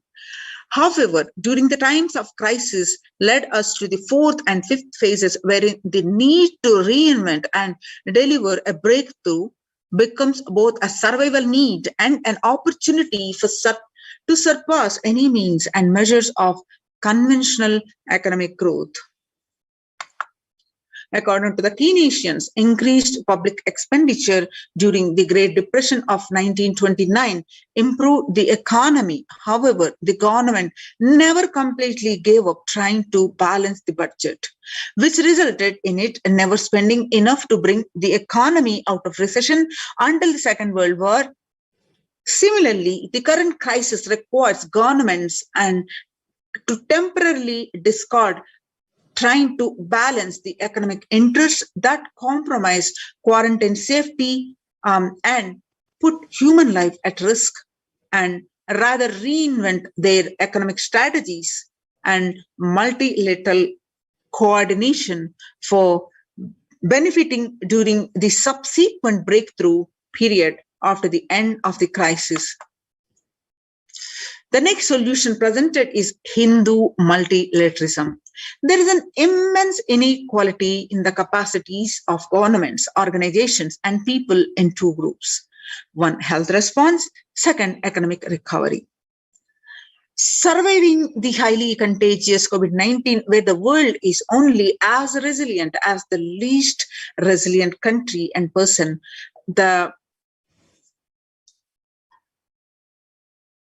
that requires the government, organizations, and people to collectively address the crisis. From 3200 BCE, 56 nations in Asia had multilateral treaties based on the Hindu principle Vasudhaiva Kutumbakam. That is, the entire world is my family. This is from Maha Upanishad, chapter 6, verse 71 to 73. You can see the supporting documentation here. The next solution presented is the provide sustainable community livings with the multi-layered quarantine. Home or self-quarantine is not a viable solution for a vast majority of people for either health, safety, or economic reasons. In Assam, home quarantine has been reported to be primary reason for a large number of deaths. In some places, governments have moved people out of home quarantine to COVID care centers. Other issues linked with quarantine, especially in small houses, are mental health problems, such as an increase in suicidal ideation, especially amongst the younger population.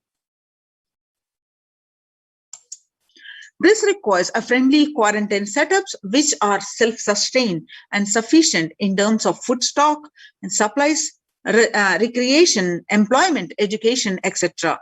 In India, state governments have attempted to provide free and paid solutions which face various challenges related to hygiene, exorbitant pricing. Some facilities have seen challenges related to requests for private accommodation.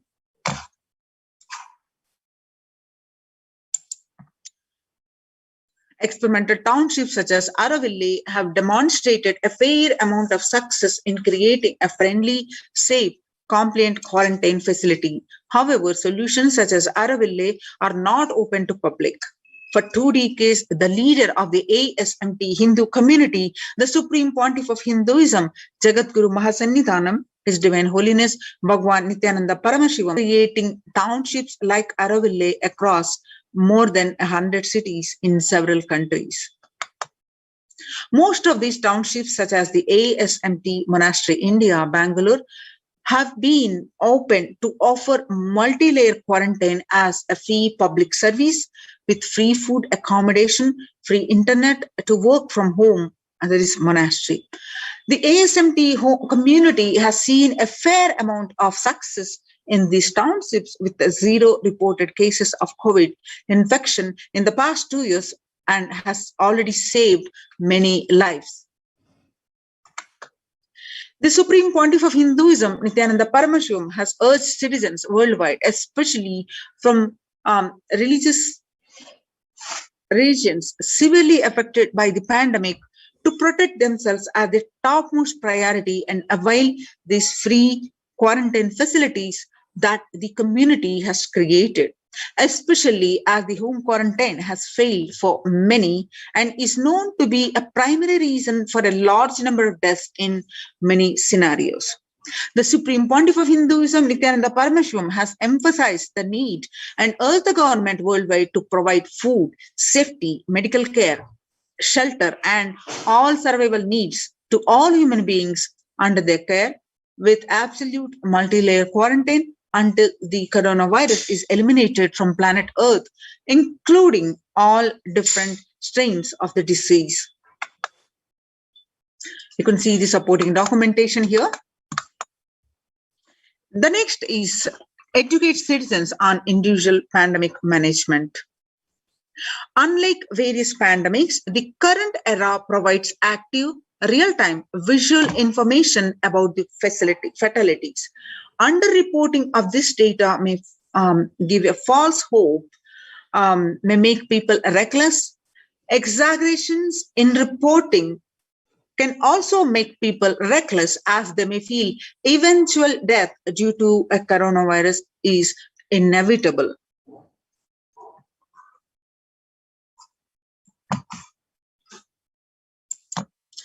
Proper education is extremely crucial, as it will dramatically reduce the number of deaths and reduce the challenge on the healthcare systems. Alcohol-related deaths have hit a record high during this pandemic, and long post-lockdown liquor lines are some extremely worrisome issues regarding which people need to be educated.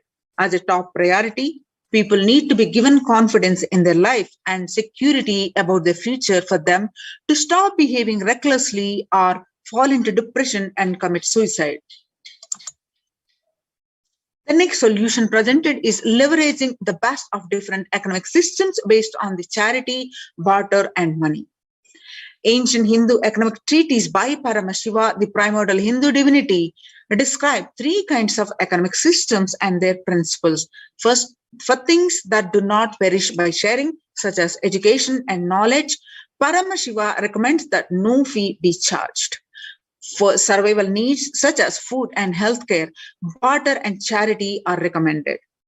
And for all other infrastructure development works, services and commodities, gold and conventional currency-based transactions are allowed. These systems are still in practice in the modern day, but grossly overlooked and not sufficiently studied with their close relation to mainstream economics. The World Health Organization and the GISAID provided early access to data regarding the virus. This is an example of an open knowledge-based economic policy where the crucial data about the virus was not monetized. Similarly, South Korea helped the USA access masks and testing kits, and there was a hope that this would lead to a reciprocal arrangement in terms of vaccines, which is like a barter-based model allowed in food and healthcare.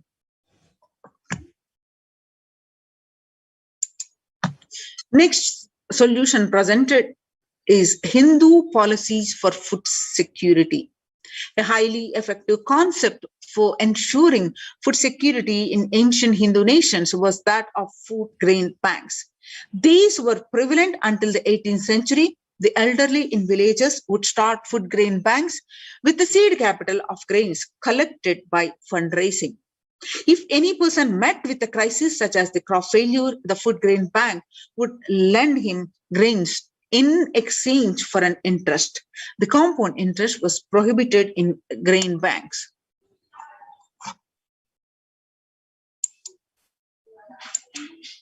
With the debtor was expected to return with the principal grain amount, the bank would expand its on interest earned and donations.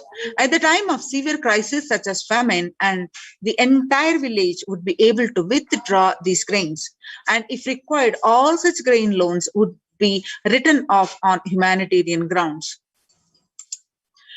In Hindu temples, food is shared for free as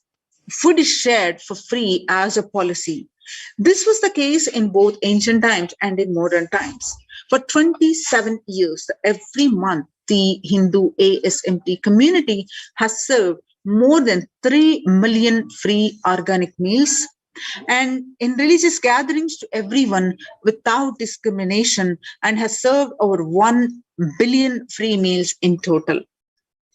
Such private and public efforts are crucial to ease the threats of starvation, which is estimated to hit 1 billion people worldwide. Next solution presented is monitor global health. The crisis requires governments to take aggressive, proactive measures to monitoring health. Smartphone actions are being used by the governments that are based on the health color code system that categorize individuals into 3 color groups based on their health status and travel history, and then determine whether they need to be quarantined. You can see the supporting documentation here. Though there were privacy-related concerns associated with these approaches, some of these measures, such as daily reporting systems for accounting of diagnosed and asymptomatic cases, number of deaths, and generating area-wide statistics, have played an important role in proactively responding to curb the spread of the disease, and are being considered for implementation by various countries. You can see the supporting documentation here. The next is the traditional medicine. In Hinduism, nature and planet Earth are respected as living divine mother energies capable of providing us with all our survival needs, food, medicines, etc. Though traditional medicines such as TCM and Ayurveda are effective in addressing COVID-related issues, a few years ago, a Nobel Prize was awarded for scientific work based on traditional medicine. The mainstream Western medicine has chosen to characterize Ayurveda as pseudoscience and TCM as unscientific. Such demeaning of traditional medicine systems have led nations to consider taking defensive unilateral decisions to protect their interest. Outright rejection of traditional medicine is not wise, and such policies should be revisited, especially as these medicine systems are time-tested and have kept people healthy for several generations.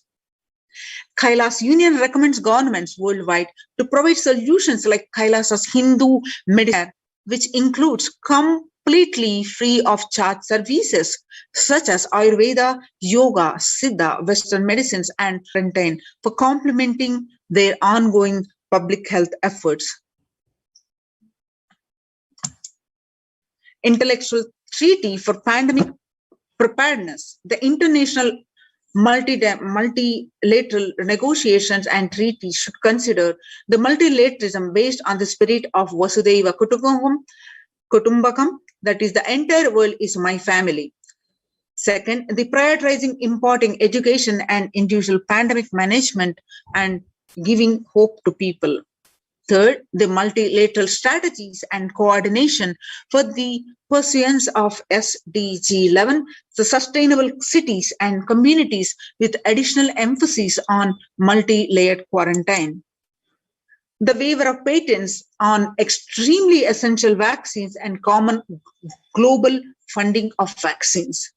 Next is everyone should be provided access to traditional healthcare systems that is free from policies that are prejudicial and discriminatory towards these systems.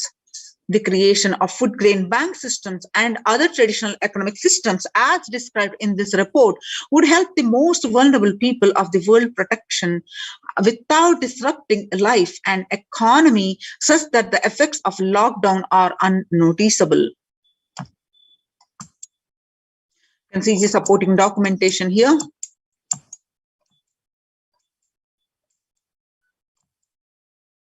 The sovereign order of Kailas are worldwide and guided by the vision of the Supreme Pontiff of Hinduism to save lives, a one-of-a-kind humanitarian charitable service massively mobilized to provide protection and preventive COVID care in this testing time of global meltdown.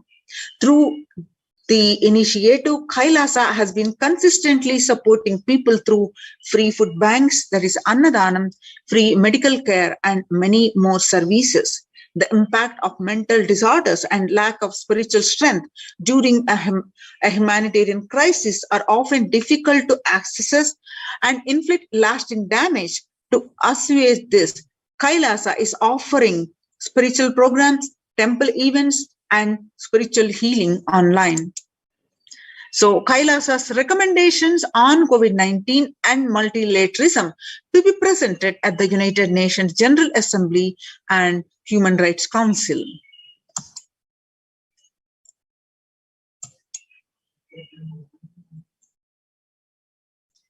So Kailasa's report on recommendations on an international treaty on COVID got accepted and published by the United Nations.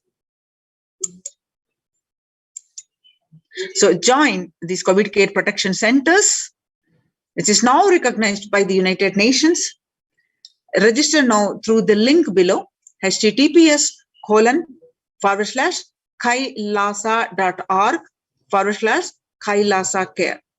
A link again, https://kailasa, KAILASA.org/Kailasa care, KAILASACARE. We'll be resuming. We'll move on to the next session, next segment of this program after a very short break.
Connecting with the divine with your eyes closed is meditation.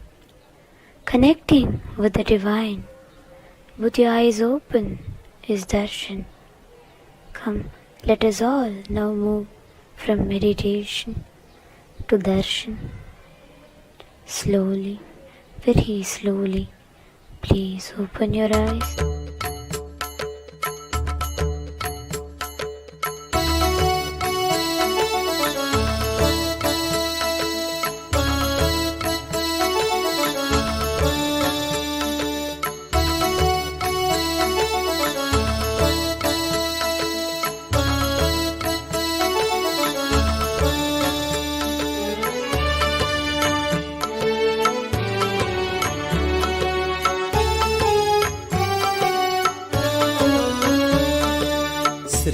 श्रीनित्यनन्दात बन्धो भस्मलिप्ताङ्गगाङ्गेय कारुण्य सिन्धु श्रीनित्यनन्दात बन्धो भस्मलिप्ताङ्गगाङ्गेय कारुण्य सिन्धु श्रीनित्यनन्दात बन्धो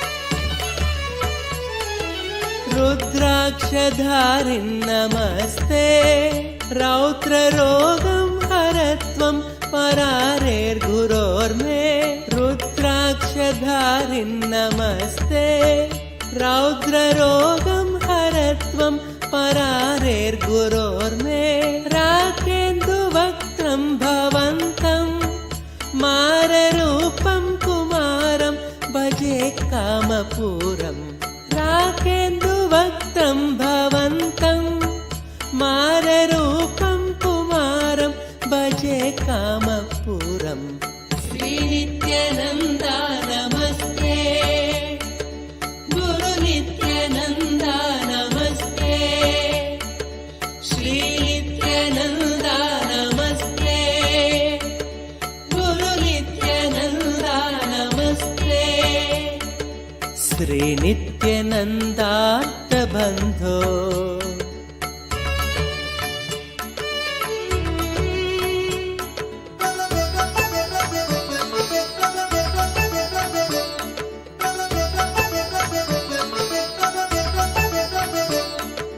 मां पाहि रोगाद घोरात् मङ्गलापाङ्गपादेन भङ्गात् स्वराणां मां पाहि रोगाद घोरात् मङ्गलापाङ्गपादेन भङ्गात् स्वराणां कालाच्च दुष्पाककूलात् कालकालस्य सूनुं भजे क्रान्तसानुं कालाच्च दुष्पाककूलात् कालकालस्य सूनुं भजे क्रान्तसानुं श्रीनित्यानन्दा नमस्ते गुरुनित्यानन्दा नमस्ते श्रीनित्यानन्दा नमस्ते गुरुनित्यानन्दा नमस्ते श्रीनित्यानन्दार्थ बन्धो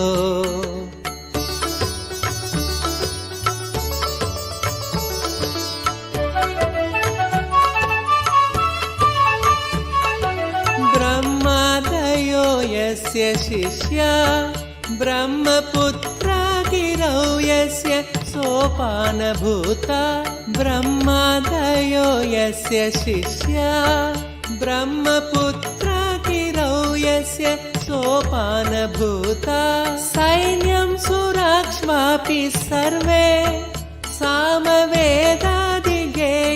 भजे नित्यानन्दम् सैन्यं सुराक्ष्मापि सर्वे सामवेदादिगेयं भजे नित्यानन्दम् श्रीनित्यानन्दा नमस्ते गुरुनित्यानन्दा नमस्ते श्रीनित्यानन्दा नमस्ते गुरुनित्यानन्दा नमस्ते श्रीनित्यानन्दा ನಿತ್ಯಾನಂದಾರ್ಥ ಬಂಧೋ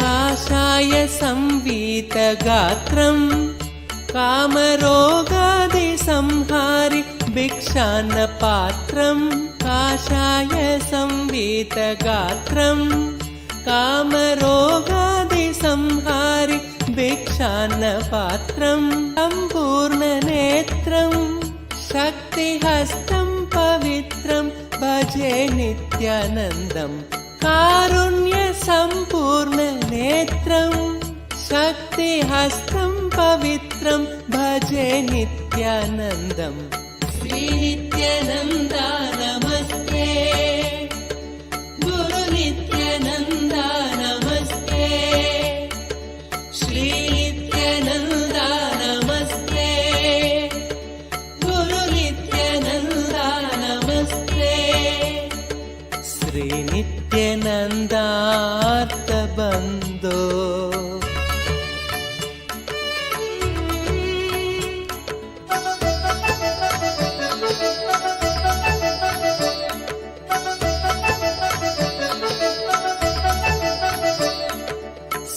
श्रीनित्यशैले वसन्तं साधु सङ्गस्य रोगान् सदा संहरन्तं श्रीनित्यशैले वसन्तं साधु सङ्गस्य रोगान् सदा संहरन्तम् ओंकारतत्त्वं वदन्तं शम्भुकर्णे हसन्तं भजेऽहं शिशुन्तम् ओंकारतत्त्वं वदन्तं शम्भुकर्णे हसन्तं भजेऽहं शिशुन्तम् श्री नित्यानन्द नमस्ते गुरु नित्यानन्द नमस्ते श्री नित्यानन्द नमस्ते गुरु नित्यानन्द नमस्ते श्री नित्यानन्दार्थ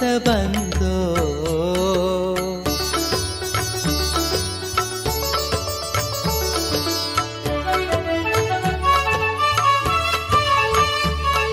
स्तोत्रं कृतं चित्रचित्रं दीक्षितानन्दरामेण सर्वार्थसिद्ध्यै स्तोत्रं कृतं चित्रचित्रं दीक्षितानन्दरामेण सर्वार्थसिद्ध्यै भक्त्या पठेत्यः प्रभाते देवदेव प्रसादात् लभेदाष्टसिद्धिम् भक्त्या पठेत्यः प्रभाते देवदेव प्रसादात् लभेदाष्टसिद्धिम् श्रीनित्यानन्दार्थ बन्धो भस्मलिप्ताङ्गगाङ्गेय कारुण्य सिन्धु श्रीनित्यानन्दार्थ बन्धो भस्मलिप्ताङ्गगाङ्गेय कारुण्य सिन्धु श्रीनित्यानन्दार्थ बन्धो श्रीनित्यानन्द नमस्ते गुरु नित्यानन्द नमस्ते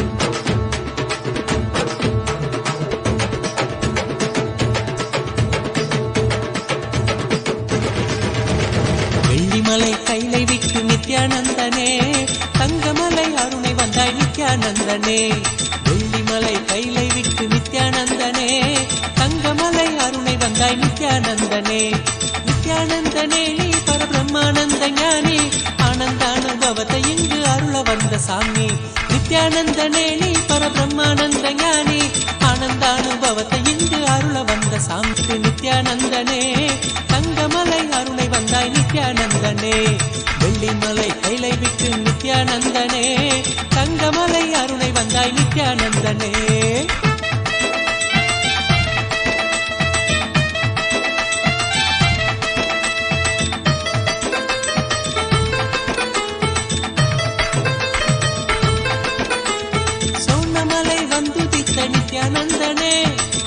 மலை வந்துதித்த நித்யானந்தனே ஒரு ஞான குரு ஆனவனே நித்யானந்தனே ஜீவன் சிவனாக மாற்றி அபியாத்மனோடு சேர்த்து ஜீவன் சிவனாக மாற்றி அபியாத்மனோடு சேர்த்து ஆனந்தத்தின் எல்லை காட்டும் நித்யானந்தனே நித்யானந்தனே நீ பரபிரம்மானந்த ஞானி ஆனந்தானுபவத்தை இங்கு அருள வந்த சாமி நித்யானந்தனே நீ பரபிரம்மானந்த ஞானி ஆனந்தானுபவத்தை இங்கு அருள வந்த சாமி வெள்ளிமலை கைலை விட்டு நித்யானந்தனே தங்கமலை அருணை வந்தாய் நித்யானந்தனே வெள்ளிமலை கைலை விட்டு நித்யானந்தனே தங்கமலை அருணை வந்தாய் நித்யானந்தனே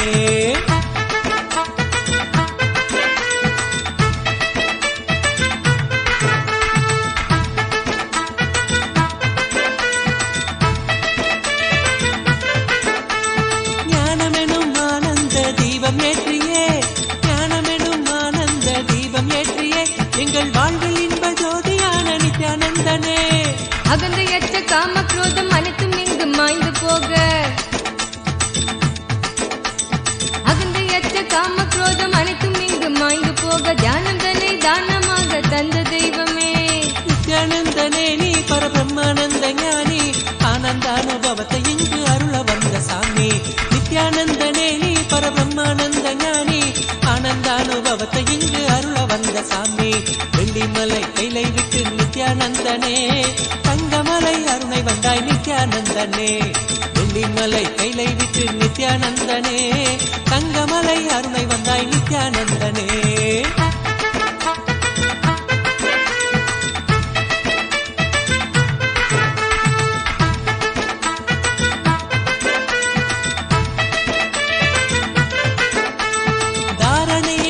கோலம் நீக்குவதற்கே தாரணியின் அவல கோலம் நீக்குவதற்கே ஒரு தவத்தின் கோலம் பூண்டனையே நித்யானந்தனே நாமந்தனை நாவிலேந்தி ஞான மார்க்கத்தினை பற்றி நாமந்தனை நாவிலேந்தி ஞான மார்க்கத்தினை பற்றி வாழ்வில் பெரும் பேறு பெற்றோம் நித்யானந்தனே நித்யானந்தனே நீ பரபிரம்மானந்த ஞானி ஆனந்தானுபவத்தை இங்கு அருள வந்த சாமி நித்யானந்தனே நீ பரபிரம்மானந்த ஞானி ஆனந்தானுபவத்தை இங்கு அருள வந்த சாமி வெள்ளிமலை கைலை விட்டு நித்யானந்தனே தங்கமலை அருணை வந்தாய் நித்யானந்தனே வெள்ளிமலை கைலை விட்டு நித்யானந்தனே தங்கமலை அருணை வந்தாய் நித்யானந்தனே ஆனந்த கந்தவாசம் செய்யும் எம்மையே இங்கு ஆட்சி செய்யும் ஆதிதேவன் நித்யானந்தனே ஆனந்தம் நித்யானந்தம் ஆரோக்கியம் பக்தி பூரணம் ஆனந்தம் நித்யானந்தம் ஆரோக்கியம் பக்தி பூரணத்தோடு தியான சிகிச்சை தந்த நித்யானந்தனே நித்யானந்தனே நீ பரபிரம்மானந்த ஞானி ஆனந்தானுபவத்தை இங்கு அருள வந்த சாமி நித்யானந்தனே நீ பரபிரம்மானந்த ஞானி ஆனந்தானுபவத்தை இங்கு அருள வந்த சாமி வெள்ளிமலை கைலை விட்டு நித்யானந்தனே தங்கமலை அருணை வந்தாய் நித்யானந்தனே நித்யானந்தனே நீ பரபிரம்மானந்த ஞானி ஆனந்தானுபவத்தை இங்கு அருள வந்த சாமி நித்யானந்தனே நீ பரபிரம்மானந்த ஞானி ஆனந்தானுபவத்தை இங்கு அருள வந்த சாமி அகமாகி ஜெகமாலும் ஆதிசக்தி நீ நித்ய அவதாரமாய் வந்து வாழும் சக்தி நீ வல்வினைகள் வீட்டிடவே கொண்ட துயர் மாய்த்திடவே வல்வினைகள் வீட்டிடவே கொண்ட துயர் மாய்த்திடவே வாழ்வின் பொருளாக நின்ற நித்திய சக்தி நீ நித்யானந்தனே நீ பரபிரம்மானந்த ஞானி ஆனந்தானுபவத்தை இங்கு அருள வந்த சாமி நித்யானந்தனே நீ பரபிரம்மானந்த ஞானி ஆனந்தானுபவத்தை இங்கு அருள வந்த சாமி வெள்ளிமலை கைலைந்தனே தங்கமலை அருணை வந்தாய் நித்யானந்தனே வெள்ளிமலை கைலை விட்டு நித்யானந்தனே தங்கமலை அருணை வந்தாய் நித்யானந்தனே நித்யானந்தனே நீ பரபிரம்மானந்த ஞானி ஆனந்தானுபவத்தை இங்கு அருள வந்த சாமி நித்யானந்தனே நீ பரபிரம்மானந்த ஞானி ஆனந்தானுபவத்தை இங்கு அருள வந்த சாமி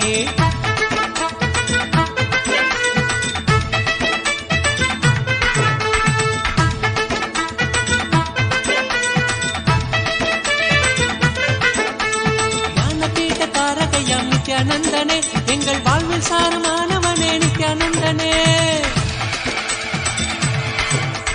ஞான கருத்திலே திளைத்து கருத்தில் ஏத்திழைத்து வாழ்வில் பற்றுதல் கடக்க தாளினையே பற்றுகின்றோம் நித்யானந்தனே. நித்யானந்தனே நீ பரபிரம்மானந்த ஞானி ஆனந்தானுபவத்தை இங்கு அருள வந்த சாமி. நித்யானந்தனே நீ பரபிரம்மானந்த ஞானி ஆனந்தானுபவத்தை இங்கு அருள வந்த சாமி. வெள்ளிமலை கைலை விட்டு நித்யானந்தனே தங்கமலை அருளை வந்தாய் நித்யானந்தனே. வெள்ளிமலை கைலை விட்டு நித்யானந்தனே தங்கமலை அருளை வந்தாய் நித்யானந்தனே. நித்யானந்தனே நீ பரபிரம்மானந்த ஞானி ஆனந்தானுபவத்தை இங்கு அருள வந்த சாமி. நித்யானந்தனே நீ பரபிரம்மானந்த ஞானி ஆனந்தானுபவத்தை இங்கு அருள வந்த சாமி. ஆனந்தானுபவத்தை இங்கு அருள வந்த சாமி.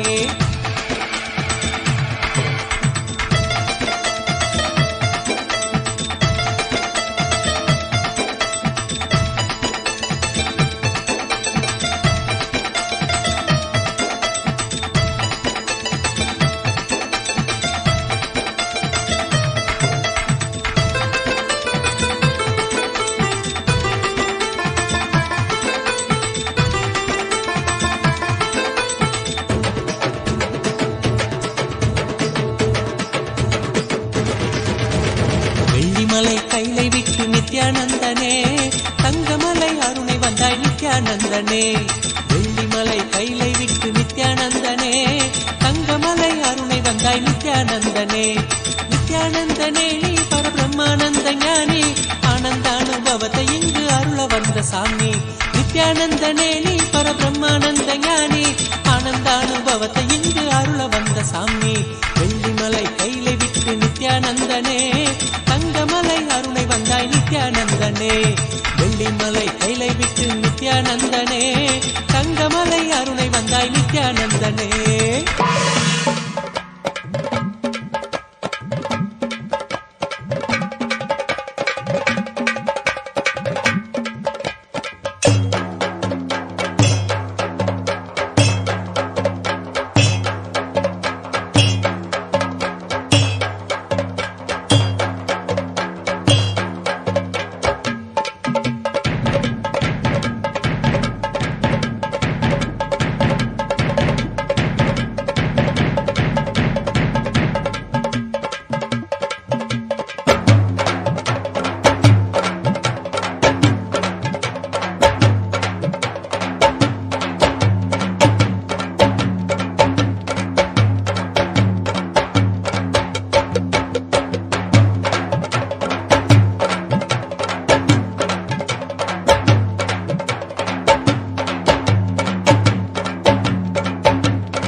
नित्यानन्देश्वर परमशिवसमारम्भाम् नित्यानन्देश्वरि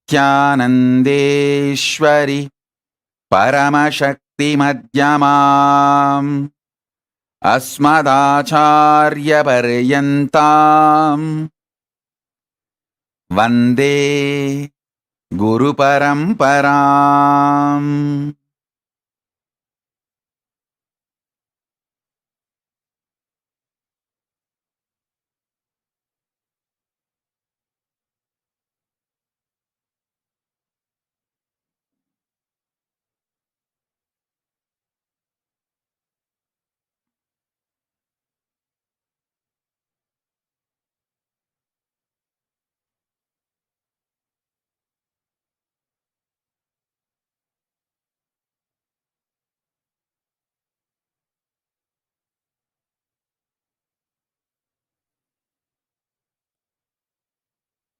With my love and respects, I welcome all the living, practicing Hindus,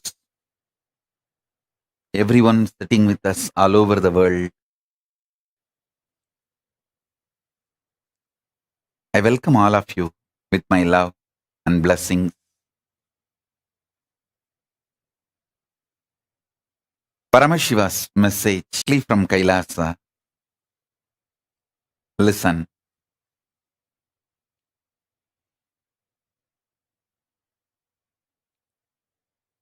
Conscious sovereignty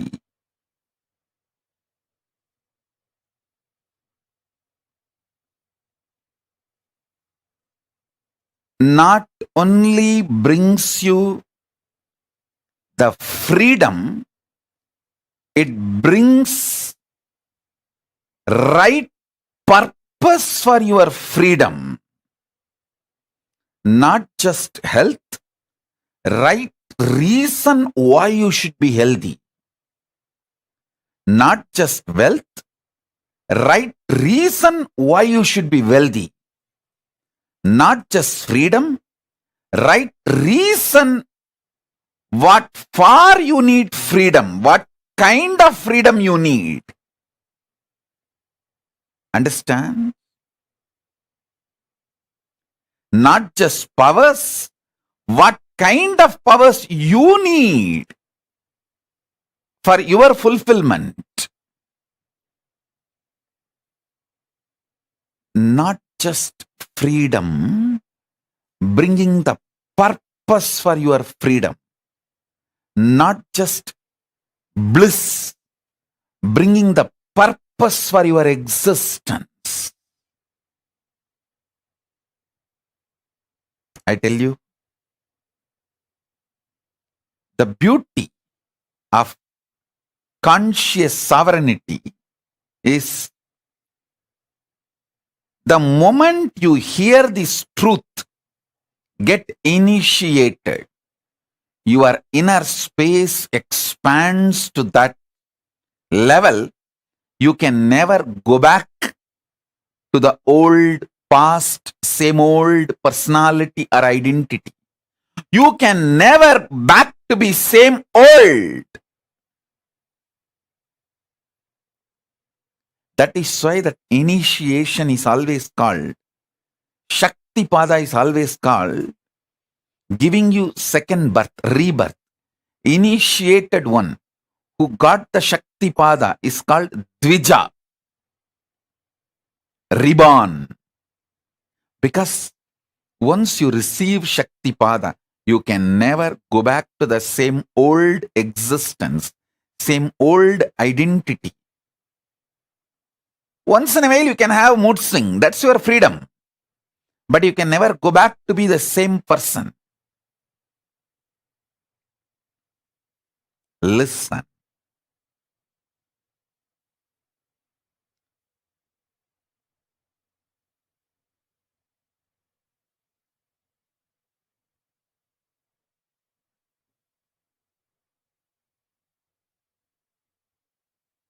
The most beautiful, absolutely beautiful thing that can happen to life is constantly delete past. Constantly upgrade yourself. The more and more you get into a space where you cannot go back to your past, the more and more you will find higher way of existing. Higher form of existing. Listen. I have seen some of the most beautiful beings in my life. My own Guru, Arunagiri Yogeshwara himself. An extraordinarily beautiful and graceful. I have seen most graceful, beautiful beings in my life from all walks of life. My own Guru Arunagiri Yogeshwara, Raghupati Yogi, Ram Surat Kumar,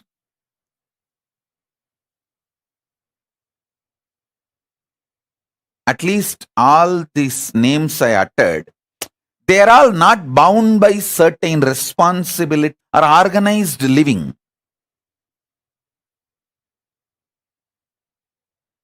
But living inside the organization, very organized living, but very graceful beings I have seen. Srimad Swami Gautamananda ji. He is still alive. If you are in Chennai or Tamil Nadu, never miss having his darshan. He lives in Chennai, Mailapur Ramakrishna Mat. Tirichiswami, Kailashashram. Of course, Tirichiswami is not in the body. He has attained Jiva Samadhi.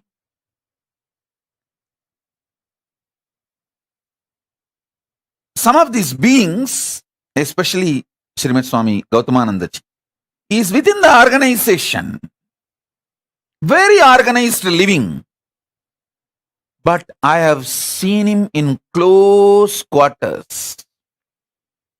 The kind of the conscious sovereignty he manifests. An absolute clarity. Extremely powerful understanding of Vedanta, highest truths, unimaginable. Same way, Swami Kamalatmananda, he is still alive. He is the head of the Madurai Ramakrishna Mat. I had the fortune of sitting at his feet and learning. He radiates the grace of Shiva Bhakti. I have seen such wonderful people in my life who demonstrated, who proved that conscious sovereignty, manifesting it, living it is possible in all walks of life. In all walks of life. Whether you are a free living individual or living in an organization or even married and living with wife, a householder life. I have seen so many graceful people in my life radiating conscious sovereignty. Listen carefully.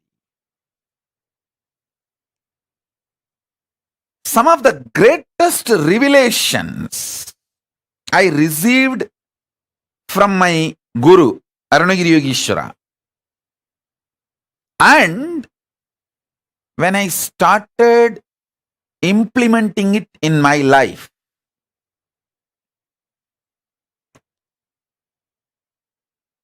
and when I started teaching, and when my disciples who are initiated by me, when they started implementing in their life, and when they came back and gave me the feedback, the right, wrong, good, bad, success, failure,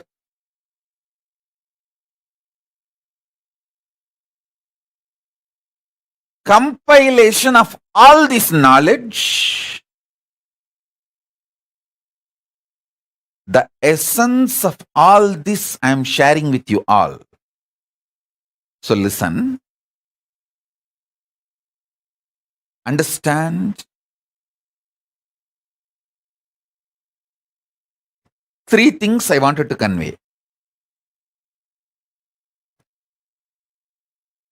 Conscious sovereignty brings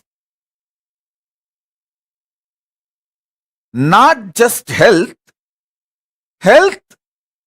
for the way you want to live your life.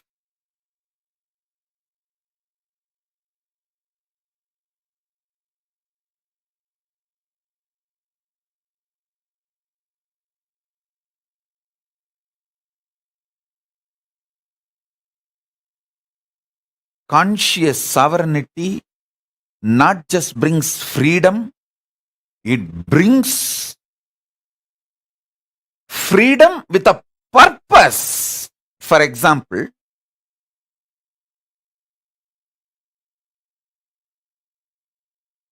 when you are suffering with diabetes, eating sugar is not freedom, it is a suicide. You can't say, oh, can't I even have a freedom to eat sugar?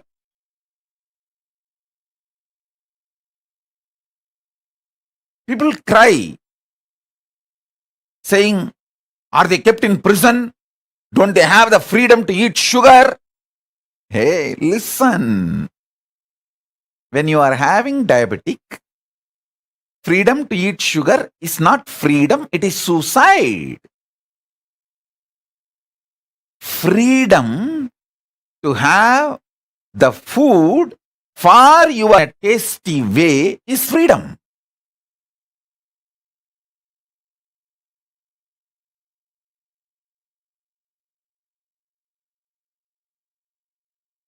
Freedom to do what you want with the right purpose is freedom. See, realizing the right purpose of your life and having freedom to live it, progress towards it is freedom. I feel so happy when I see Soumya and her mother, both of them in the Hyderabad, when they come and religiously they will sit. Especially mother is elderly person, but even if she feels little sleepy, because now it is already 11 o'clock late night in India, but I have never seen her missing the satsang. Actually, this is freedom.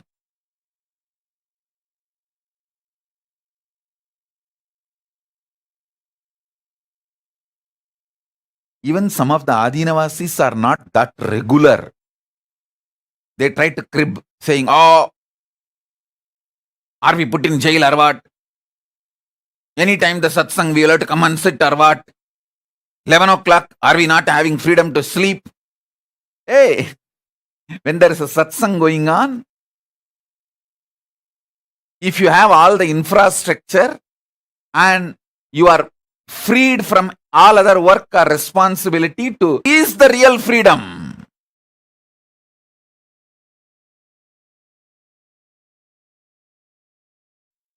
So freedom with a purpose.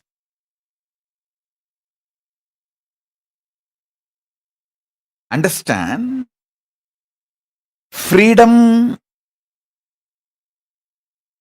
for your purpose is the freedom.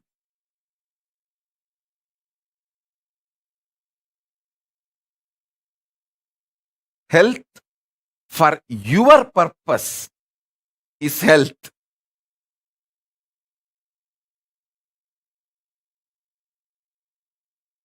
Wealth for your purpose is wealth. I tell you, last 3 years, studying many different ideas about economy and many different countries' economy policies, how it is geopolitical centered, how it is the ideology like communism or socialism or capitalism centered, and how various countries function their economy. There are some countries which gives high interest for deposits. There are some countries which gives minus interest. Means they take money from you to keep your money. So all kinds of economies I studied. I wanted to tell you all few things.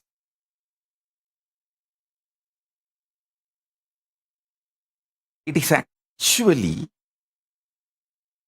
knowing your higher purpose, conscious sovereignty makes you really wealthy. I tell you, still planet Earth functions based on Varnashrama Dharma. Cosmos functions on Varnashrama Dharma. After studying so many countries' economical policies, how the economies are kept alive, to come up with a right economical policy, closest to Vedagamas. See, I wanted to implement the Veda Agamas as it is, map it as it is. So the closest possible structure on which I can map, so I can fine tune the whole thing to focus as Paramashiva wanted, the whole Vedagamic civilization. So I have spent huge resources, energy, time, ultimately Paramashiva's blessings and samadhi and revelations he gives in samadhi. With everything I thoroughly analyzed, I came to the realization planet Earth runs based on Varnashrama. Wherever Vaishyas exist with their Vaishya Dharma, that nations become wealthy.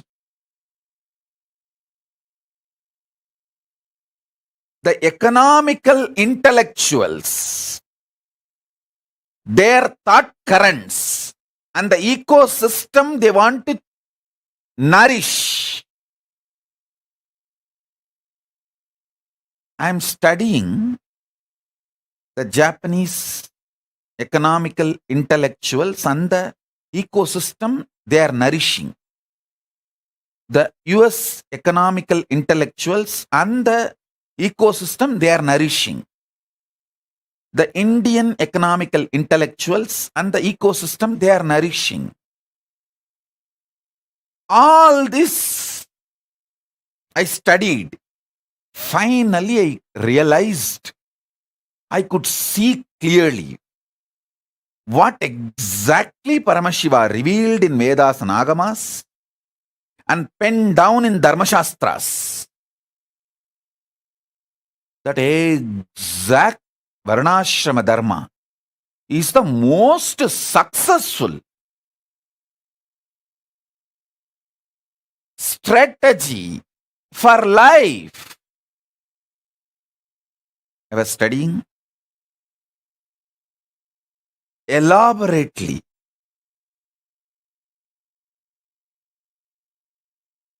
I'll give you just understandings. This will be directly useful for your life.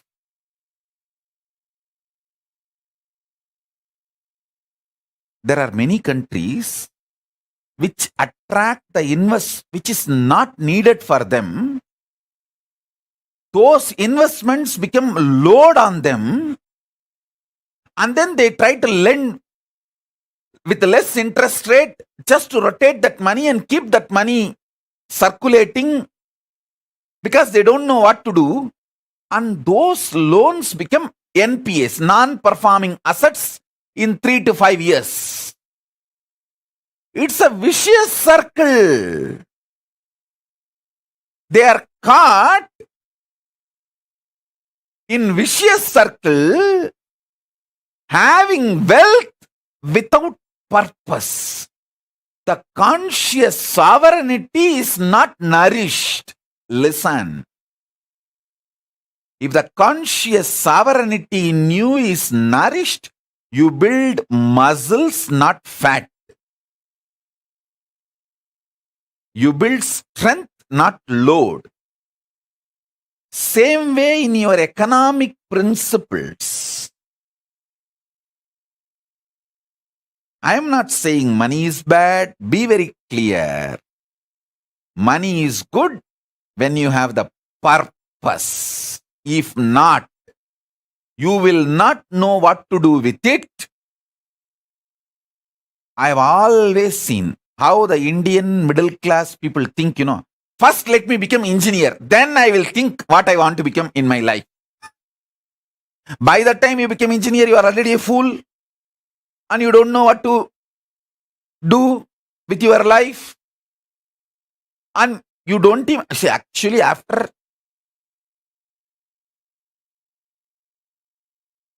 completely dampening you, with the dumbest ideas and all outdated machineries which can be seen only in museum.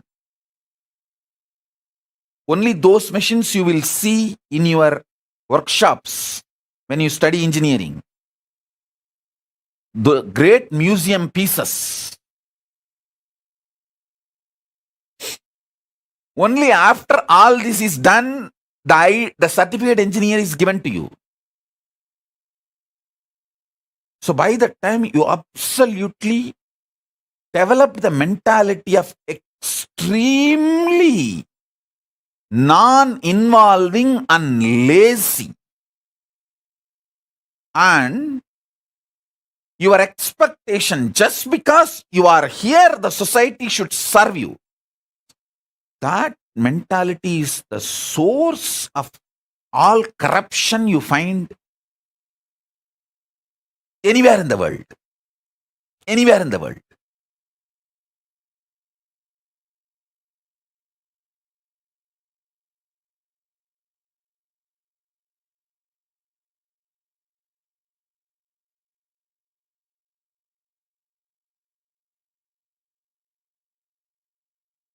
Listen carefully.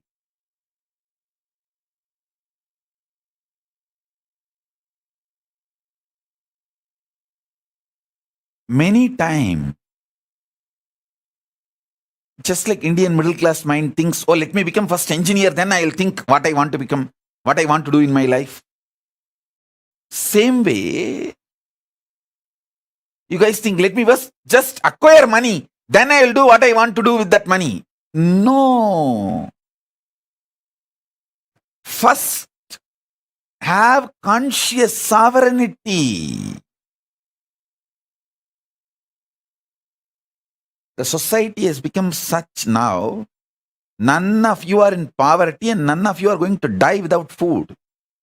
The moment you found your basic needs, food, shelter, clothes, focus on conscious sovereignty, realizing the core purpose of your existence.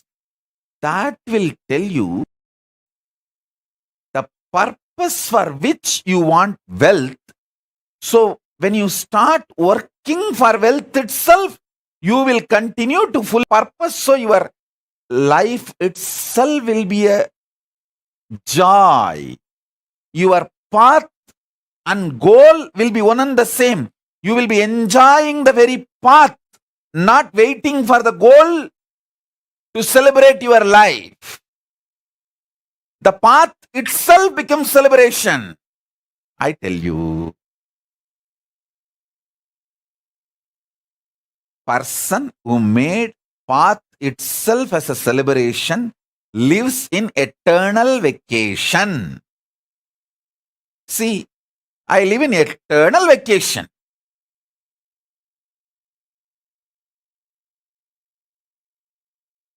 I work 24/7 and I live in eternal vacation. I work actually 24/7 in multiple dimensions, multiple time zones, not just horizontal time zones, vertical time zones also.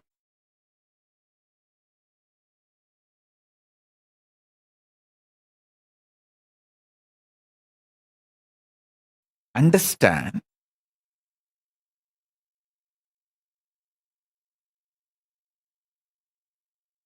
especially if you are young. When I say young, connected with me below 30. If you have connected with me below 30, you are eternally young.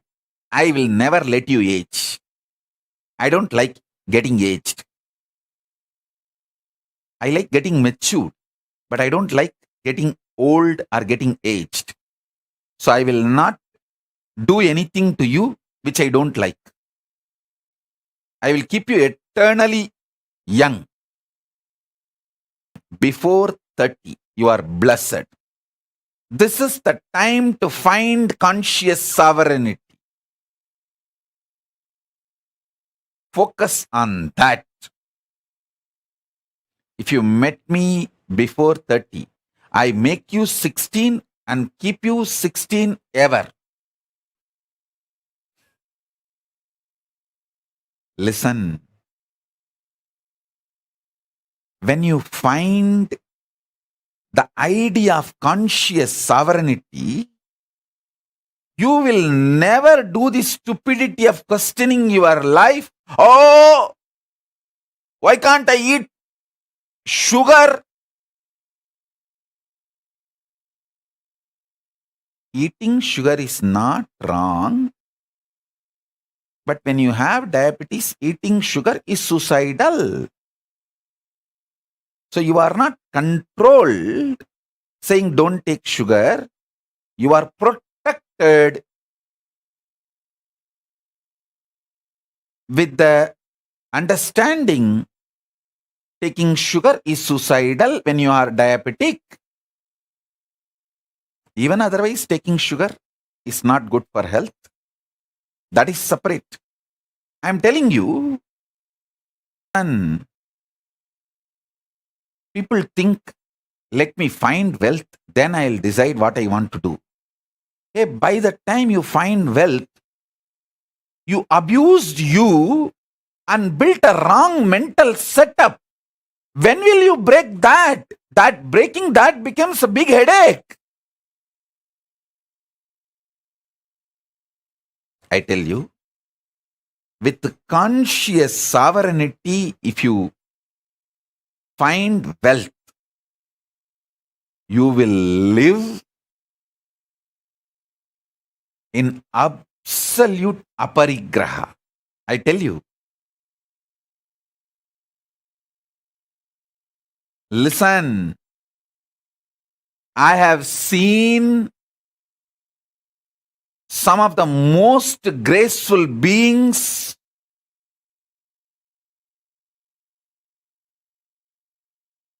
demonstrating minimalist lifestyle, literally having the amount of wealth equivalent to kings.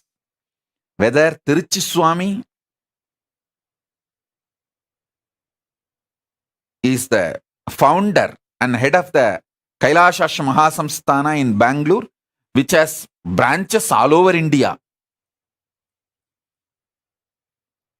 He built a beautiful Devi temple, which is literally now golden temple. The whole Garbhagriha, Vimanam is golden and Garbha Mandir is golden. He literally built a golden temple for Devi. And the amount of wealth around him and the minimalist life he lived. He had everything, including golden throne, crown, jewels, everything. He will sit in the golden throne, silver throne, on those timings when he is receiving the Pada Puja or when he is doing his responsibilities. But in his personal life, he will not take one more extra betel leaf from his own garden. He will not waste one betel leaf from his own garden. And he will not get the third set of dress for his personal room. I asked him once, Swami, it is all for you. Why can't we have the few more sets of dress? He told in Tamil, hey, சிம்மாசனம் கொடை சப்பரம் சாமரம் எல்லாம் நமக்கு வேலை, உரிமை இல்லை, உடமை இல்லை. Means the palki, all the umbrella, paraphernalia, throne, all that is our job. neither right means neither we are the owners, nor it is ours. Listen.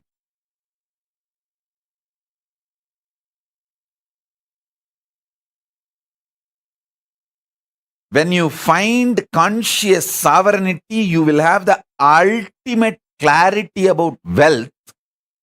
Why wealth? And you will accumulate it with the right mental setup. Wealth will never bind you. It will only be under you. It can never imbalance you or delude you, make you behave, think unscientifically. Listen, wealth is one of the drug, can make you think irrationally and unscientifically.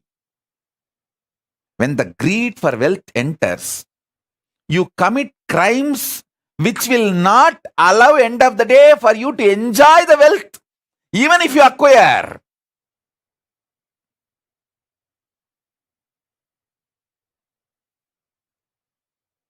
That's a funny thing. Listen, greed for wealth is nothing but unconscious lifestyle.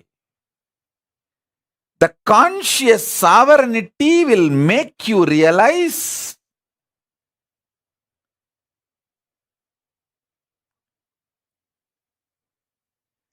purpose of everything, purpose of health, purpose of wealth. See, what is the purpose of my health?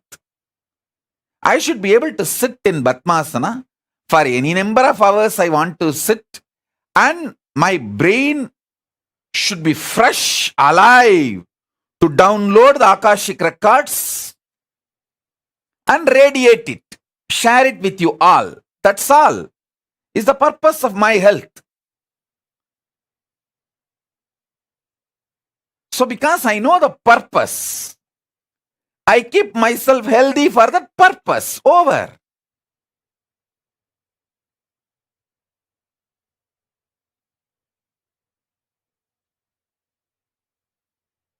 My purpose is my body should cooperate with me to be in samadhi continuously and sit and initiate people, teach people whenever I want to do. That's all. Because the purpose is clear, I keep myself healthy for that. Many times, people want to be healthy, they start building six-pack, gymming, bodybuilding, all that. But after a few days, that six-pack and muscles, bodybuilding, the showing, that becomes so important and addictive. People take the banned drugs, steroids to look and lose health.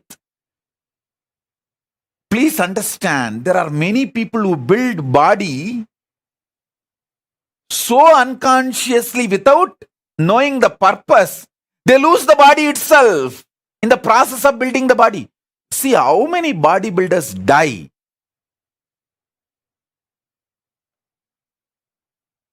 By taking the wrong drugs, steroids to show. I tell you, same way, wealth. There are so many people unconsciously acquired wealth and don't know what to do. That load kills them. Our people around them exploit them, bind them, destroy their life, and life is lost. So in every level, conscious sovereignty is the first truth you should start experiencing. This should be your priority. Understand? Not just wealth, purpose of wealth. Not just health, purpose of health. Not just living unconsciously, purpose why you exist is the basic need for life. Listen.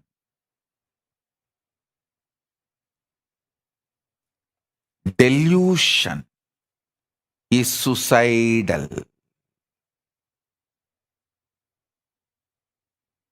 Delusion is suicidal. In every delusion is suicidal. I have seen people, the most graceful people,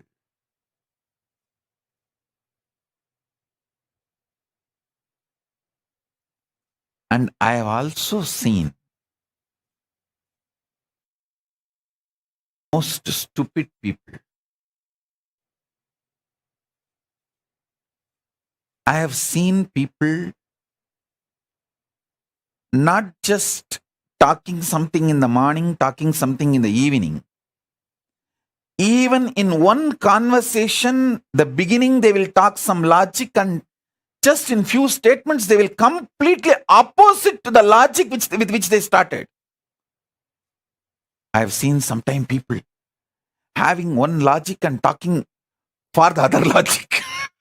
I have seen that level loses. That kind of deluded people.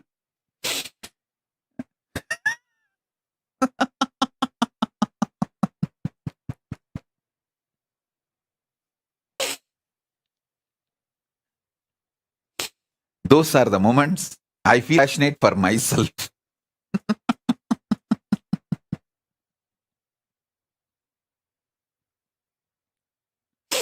I feel really compassionate for myself.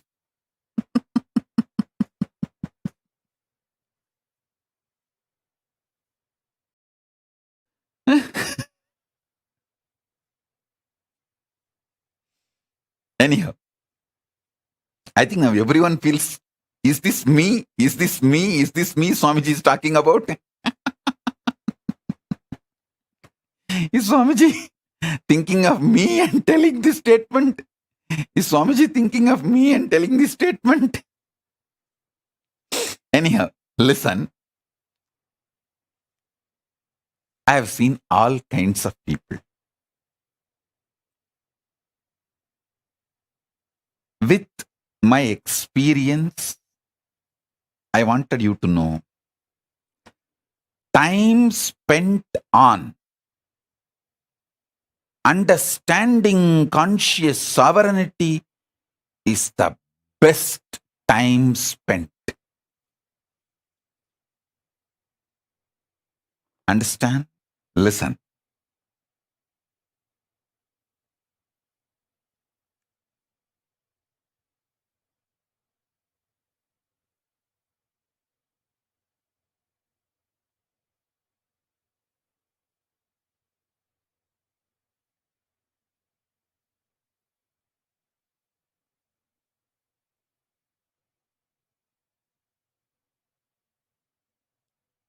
Even manifesting powers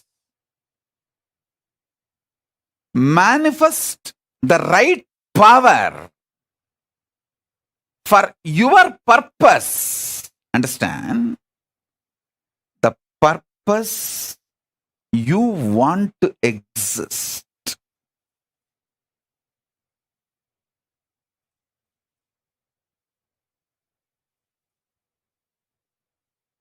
I tell you,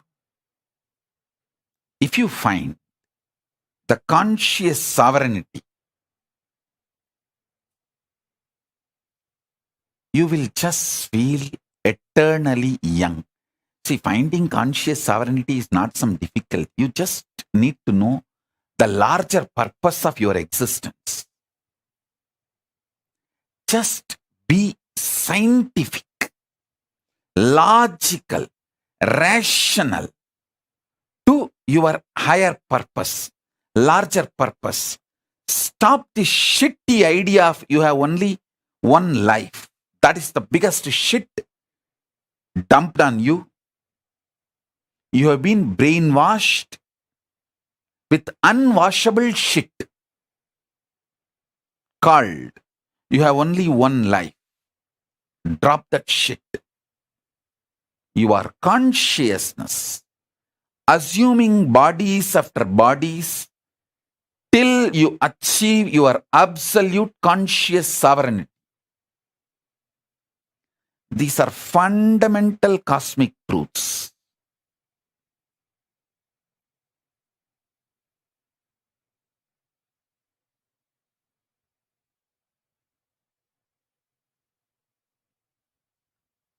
Start looking at your life with these fundamental cosmic truths.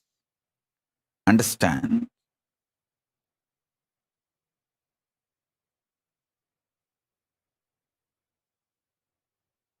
Stop associating yourself with the delusion or the impact of drug called delusion on your brain as you. See, the impact of the delusion drug on your brain forms a fog called mind.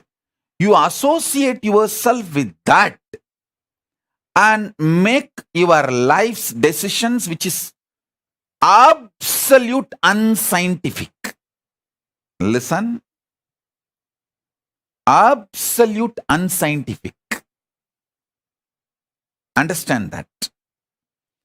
Just listen. Be scientifically scientific, logically logical, rationally rational. As I said just now, Tiruchi Swamigal or Swami Gautama, the wealth around them is much more than kings will have. But they lived such absolute minimalist lifestyle because they know the purpose of wealth. I learned exactly that from my gurus.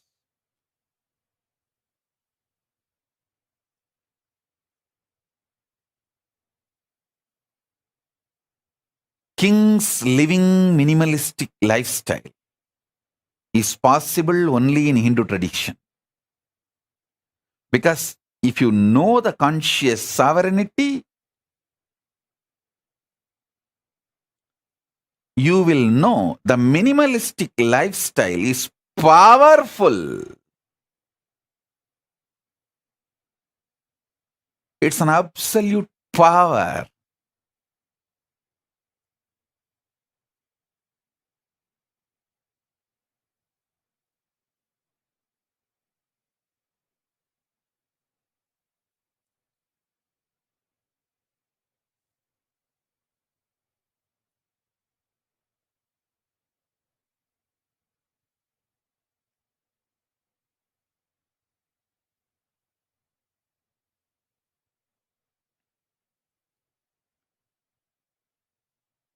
This whole Chaturmasya, I name it as conscious sovereignty Chaturmasya.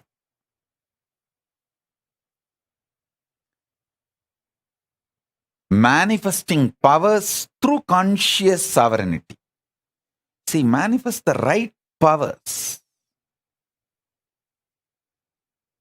There are many powers you may not need. that may just become load on you. Manifest the right power.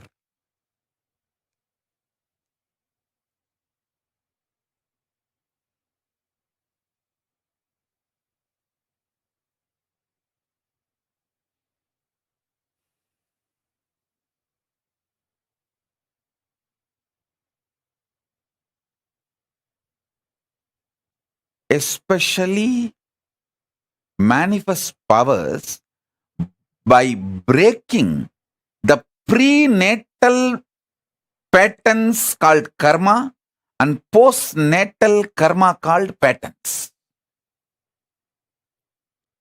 Break them and manifest powers. You will know exactly what kind of powers you need.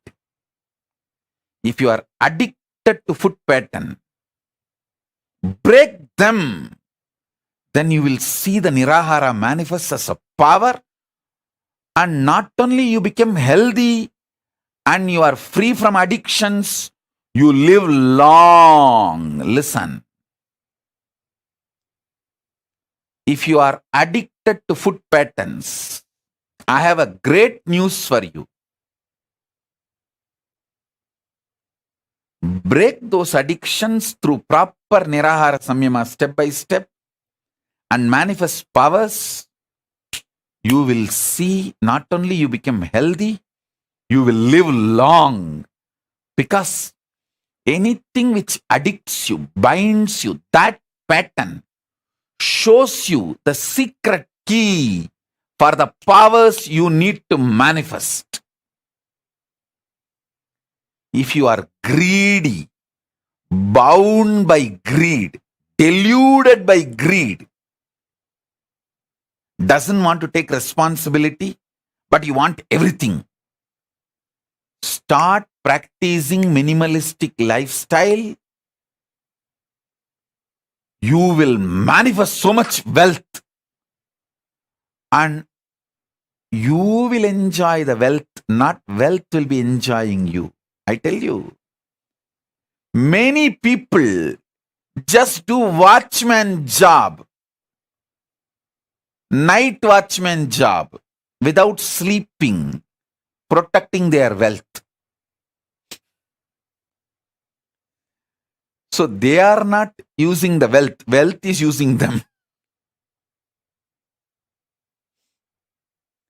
People who are not able to sleep due to their worries about wealth, they are not enjoying the wealth, wealth is enjoying them. Like first few days you enjoy, you smoke, then cigarette smokes you. Understand what I am trying to tell you.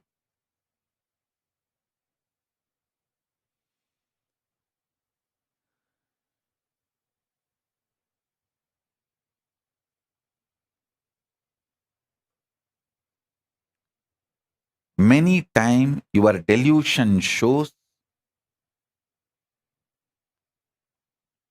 bad people as your friend, good people as your enemies.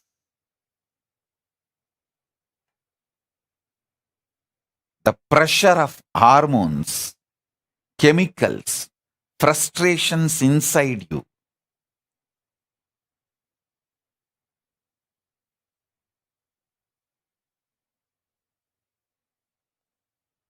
deludes you so badly.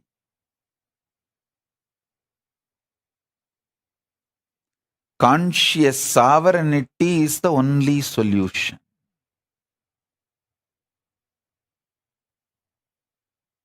Break from all postnatal, prenatal patterns.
list all the prenatal, postnatal patterns and karmas binding you. Those patterns hold the secret key. What powers you should manifest and what kind of powers is right for you.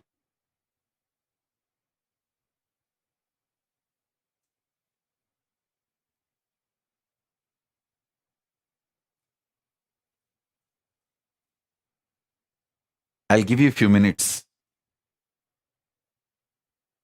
I'll give you Shaktipada and be here with you all to help you all to identify your patterns,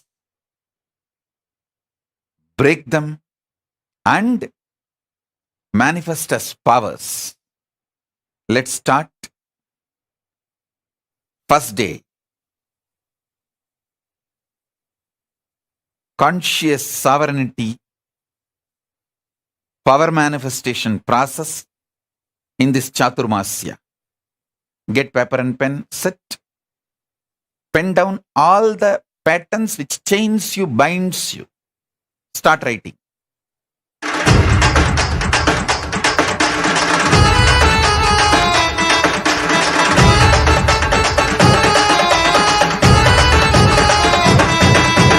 அண்ணாமலையில் பிறந்தான் புவி எண்ணாத யோகமை கொண்டிட நித்யன் ஈரேழு லோகத்திற்கெட்டா ஈசன் முக்தி நெறி அருளவே நித்யனாய் உலகிற்கு வந்தம்மை ஆட்கொள்ள தேவர்களை காத்திட வைத்தான் தாயாய் பேரருள் புரிய உடல் ரோமம் சிலிர்த்திட நித்யனாய் வந்து அண்ணாமலையில் பிறந்தான் புவி எண்ணாத யோகமை கொண்டிட நித்யன் ஈரேழு லோகத்திற்கெட்டா ஈசன் முக்தி நெறி அருளவே நித்யனாய் அண்ணாமலையில் பிறந்தார் திருவண்ணாதான்.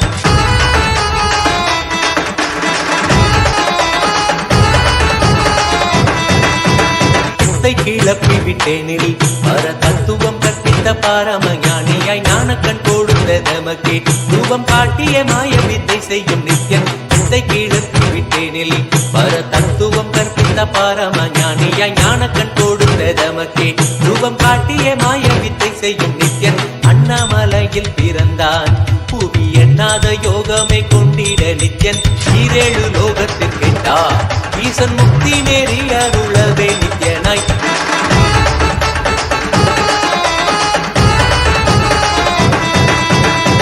பொருளான நித்யனை ஆழ்ந்து சிந்திக்க ஐயனின் ரூபம் விளங்கும் தாண்டும் சிவசக்தியாக ஐம்பொறிகளுக்கும் புலனாகின்ற நித்யன் பொருளான நித்யனை ஆழ்ந்து சிந்திக்க ஐயனின் ரூபம் விளங்கும் தாண்டும் சிவசக்தியாக ஐம்பொறிகளுக்கும் புலனாகின்ற நித்யன் அண்ணாமலையில் பிறந்தான் புவி எண்ணாத யோகமை கொண்டிட நித்யன் ஈரேழு லோகத்திற்கெட்டா ஈசன் முக்தி நெறி அருளவே நித்யனாய் அண்ணாமலையில் பிறந்தான் திருவண்ணாமலையில் பிறந்தான்.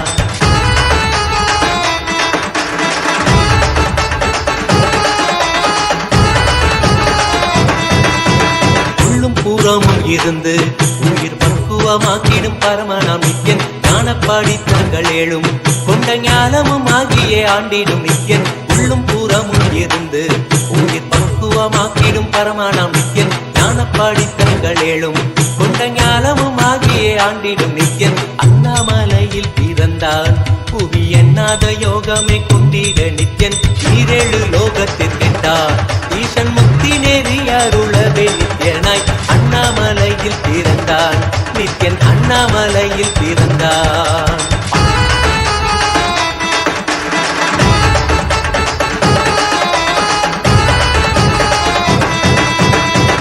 வாக்கியங்களான அருள் கவிதைகள் நித்யனின் மகிமை சொல்லிடும் மகிமை அர்ப்பித்த பின்னே சிவசக்தி ஸ்வரூபமாய் தோன்றிடும் நித்யன் ஆப்த வாக்கியங்களான அருள் கவிதைகள் நித்யனின் மகிமை சொல்லிடும் மகிமை அர்ப்பித்த பின்னே சிவசக்தி ஸ்வரூபமாய் தோன்றிடும் நித்யன் அண்ணாமலையில் பிறந்தான் புவி எண்ணாத யோகமை கொண்டிட நித்யன் ஈரேழு லோகத்திற்கெட்டா ஈசன் முக்தி நெறி அருளவே நித்யனாய் அண்ணாமலையில் பிறந்தான் திருவண்ணாமலையில் பிறந்தான்.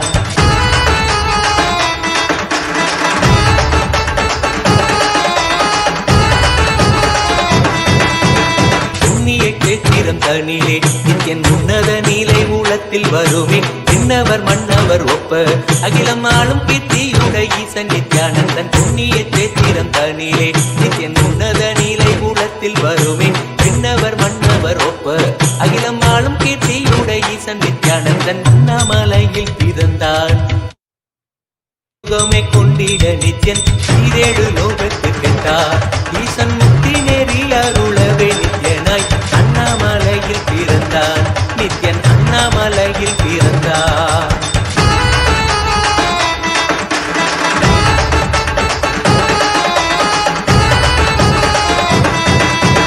உப்புரி நூலை தரித்தவன் ஐயன் வேதியன் வெந்நீர் பூசிய நித்யன் அண்டத்தின் மூலம் காரணன் முடிவற்ற ஆனந்தத்தை கொண்டது அருள்வான் உப்புரி நூலை தரித்தவன் ஐயன் வேதியன் வெந்நீர் பூசிய நித்யன் அண்டத்தின் மூலம் காரணன் முடிவற்ற ஆனந்தத்தை கொண்டது அருள்வான் அண்ணாமலையில் பிறந்தான் புவி எண்ணாத யோகமே கொண்டிட நித்யன் ஈரேழு லோகத்தில் கெட்டார் ஈசன் முக்தி நெறி அருளவே நித்யனாய் அண்ணாமலையில் பிறந்தான் நித்யன் அண்ணாமலையில் பிறந்தான்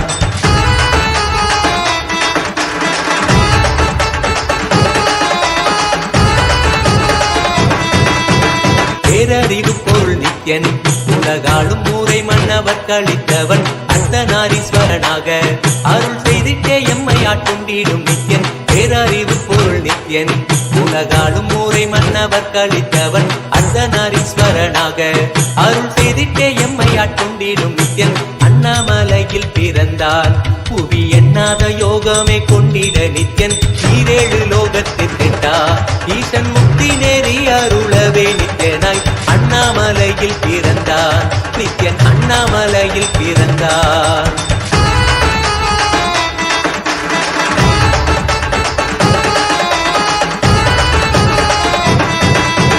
பிறவி பிறவியாய் தேவர்கள் பரம்பொருளான பரமனையை தேட ஈசன் பிறவாமல் ஆட்கொண்டு எம்மை ஒரு தத்துவம் தன்னை உரைத்திட நித்யனாய் பிறவி பிறவியாய் தேவர்கள் பரம்பொருளான பரமனையை தேட ஈசன் பிறவாமல் ஆட்கொண்டு எம்மை ஒரு தத்துவம் தன்னை உரைத்திட நித்யனாய் அண்ணாமலையில் பிறந்தான் புவி எண்ணாத யோகமே கொண்டிட நித்யன் ஈரேழு லோகத்தில் கெட்டார் ஈசன் முக்தி நெறி அருளவே நித்யனாய் அண்ணாமலையில் பிறந்தான் திருவண்ணாமலையில் பிறந்தான்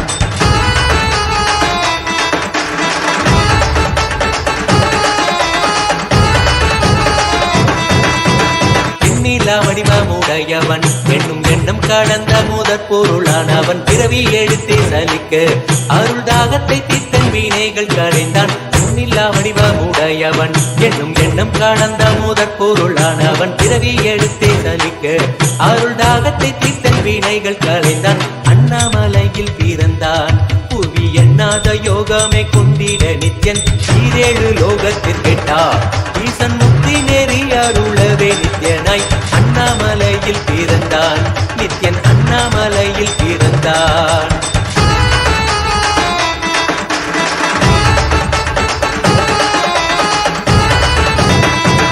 ஆனந்தமாய் என்னுள் நித்யன் புத்தி மார்க்கத்தை காட்டி விட்டிருந்த அருள்வான் மாலையன் காணாத சோதியன் தெளித்தேனாய் நித்திட ஞானம் அருள்வான் ஆனந்தமாய் என்னுள் நித்யன் முக்தி மார்க்கத்தை காட்டி விட்டிருந்த அருள்வான் மாலையன் காணாத சோதியன் தெளித்தேனாய் நித்திட ஞானம் அருள்வான் அண்ணாமலையில் பிறந்தான் புவி எண்ணாத யோகமே கொண்டிட நித்யன் ஈரேழு லோகத்தில் கெட்டார் ஈசன் முக்தி நெறி அருளவே நித்யனாய் அண்ணாமலையில் பிறந்தான் நித்யன் அண்ணாமலையில் பிறந்தான்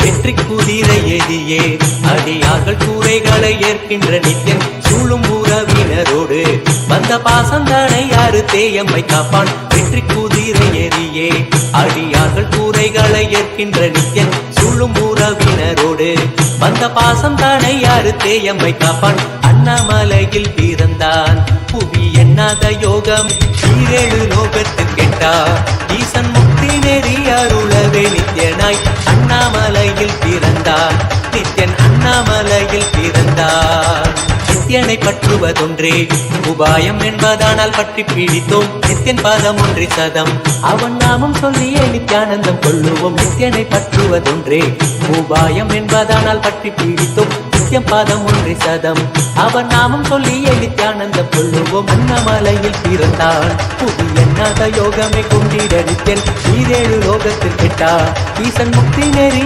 அருளவே நித்யனாய் அண்ணாமலையில் பிறந்தான் திருவண்ணாமலையில் பிறந்தான்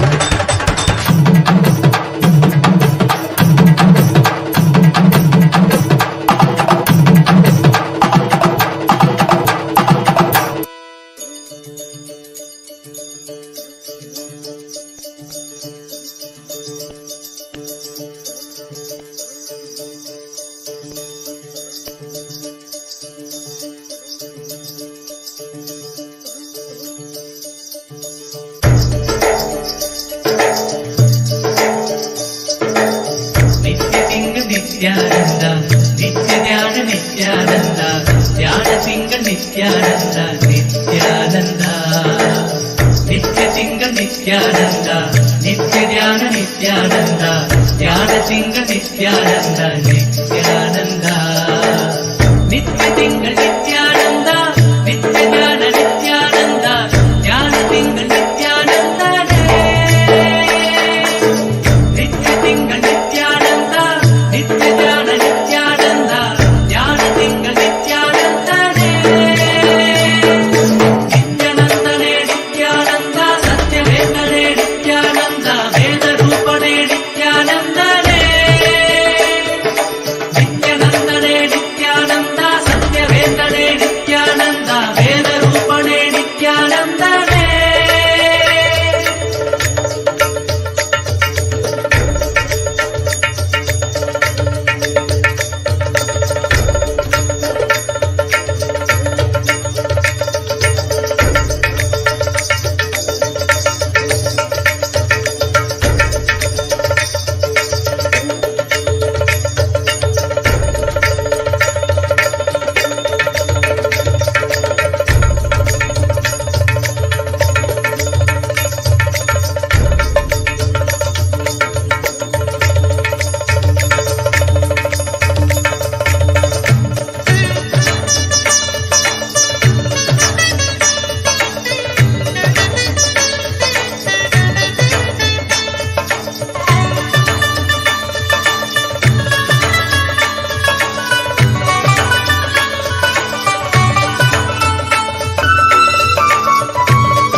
நித்யானந்தா ஞானலிங்க நித்யானந்தா நித்யானந்தா நித்யலிங்க நித்யானந்தா நித்ய ஞான Nithyananda ஞானலிங்க Nithyananda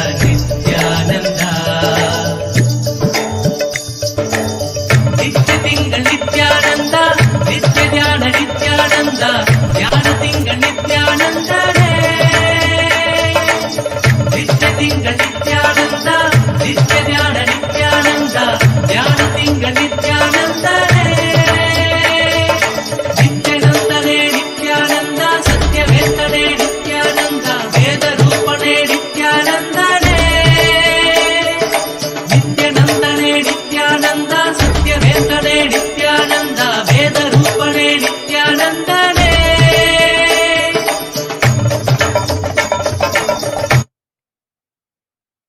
Bless you all as a living, complete manifestation, as a living Purnavatara of Paramashiva. I bless you all. Let's all radiate with integrity, collective integrity, authenticity, responsibility, enriching, causing, living Paramadvaitam, Shuddhadvaita Saivam, the state, space, being, powers, superconsciousness and Kailasa of Paramashiva, Paramashivoham, Om Nithyananda Shivoham, the eternal bliss, Nithyananda. Thank you. Be blissful.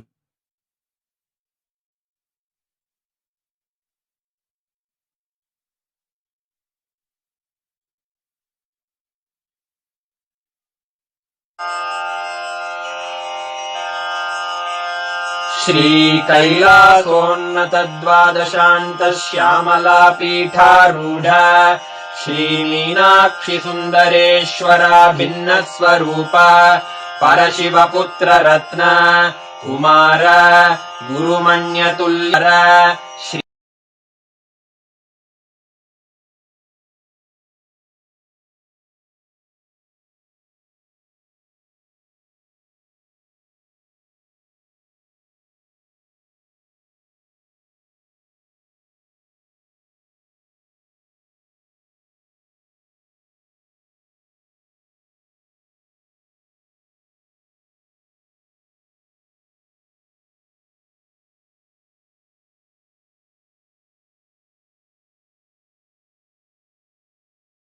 Hinduism, Jagadguru Mahasannidhanam, His Divine Holiness, Bhagavan Nithyananda Paramashivam. Let's start with the Sadguru Vandanam. Nithyanandam Paramasukadam Kevalam Jnanamurtim Dvandvatitam Gaganasadushnam Tattvamasyaadilakshyanam Ekam Nityam Vimalamachalam Sarvadi Sakshibhutam Bhavatitam Trigunarahitam Sadi. Let's go through the disclaimers. Security measures. No photography, video, audio recording. Important cautions.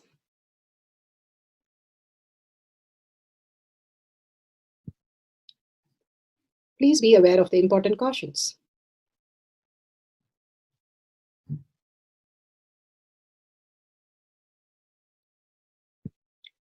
What is spa manifestation? Let's hear from Bhagavan himself explaining what is spa manifestation. All the 25 states of consciousness, when they happen in you, due to your chemicals and hormones ups and downs, it is powerlessness. When it happens in you, out of your free will and consciousness, it is powerfulness. That's all. When you fall into sleep, it is powerlessness. When you enter into sleep, it is powerfulness. When you fall into dream, it is powerlessness. When you decide to dream, it is powerfulness.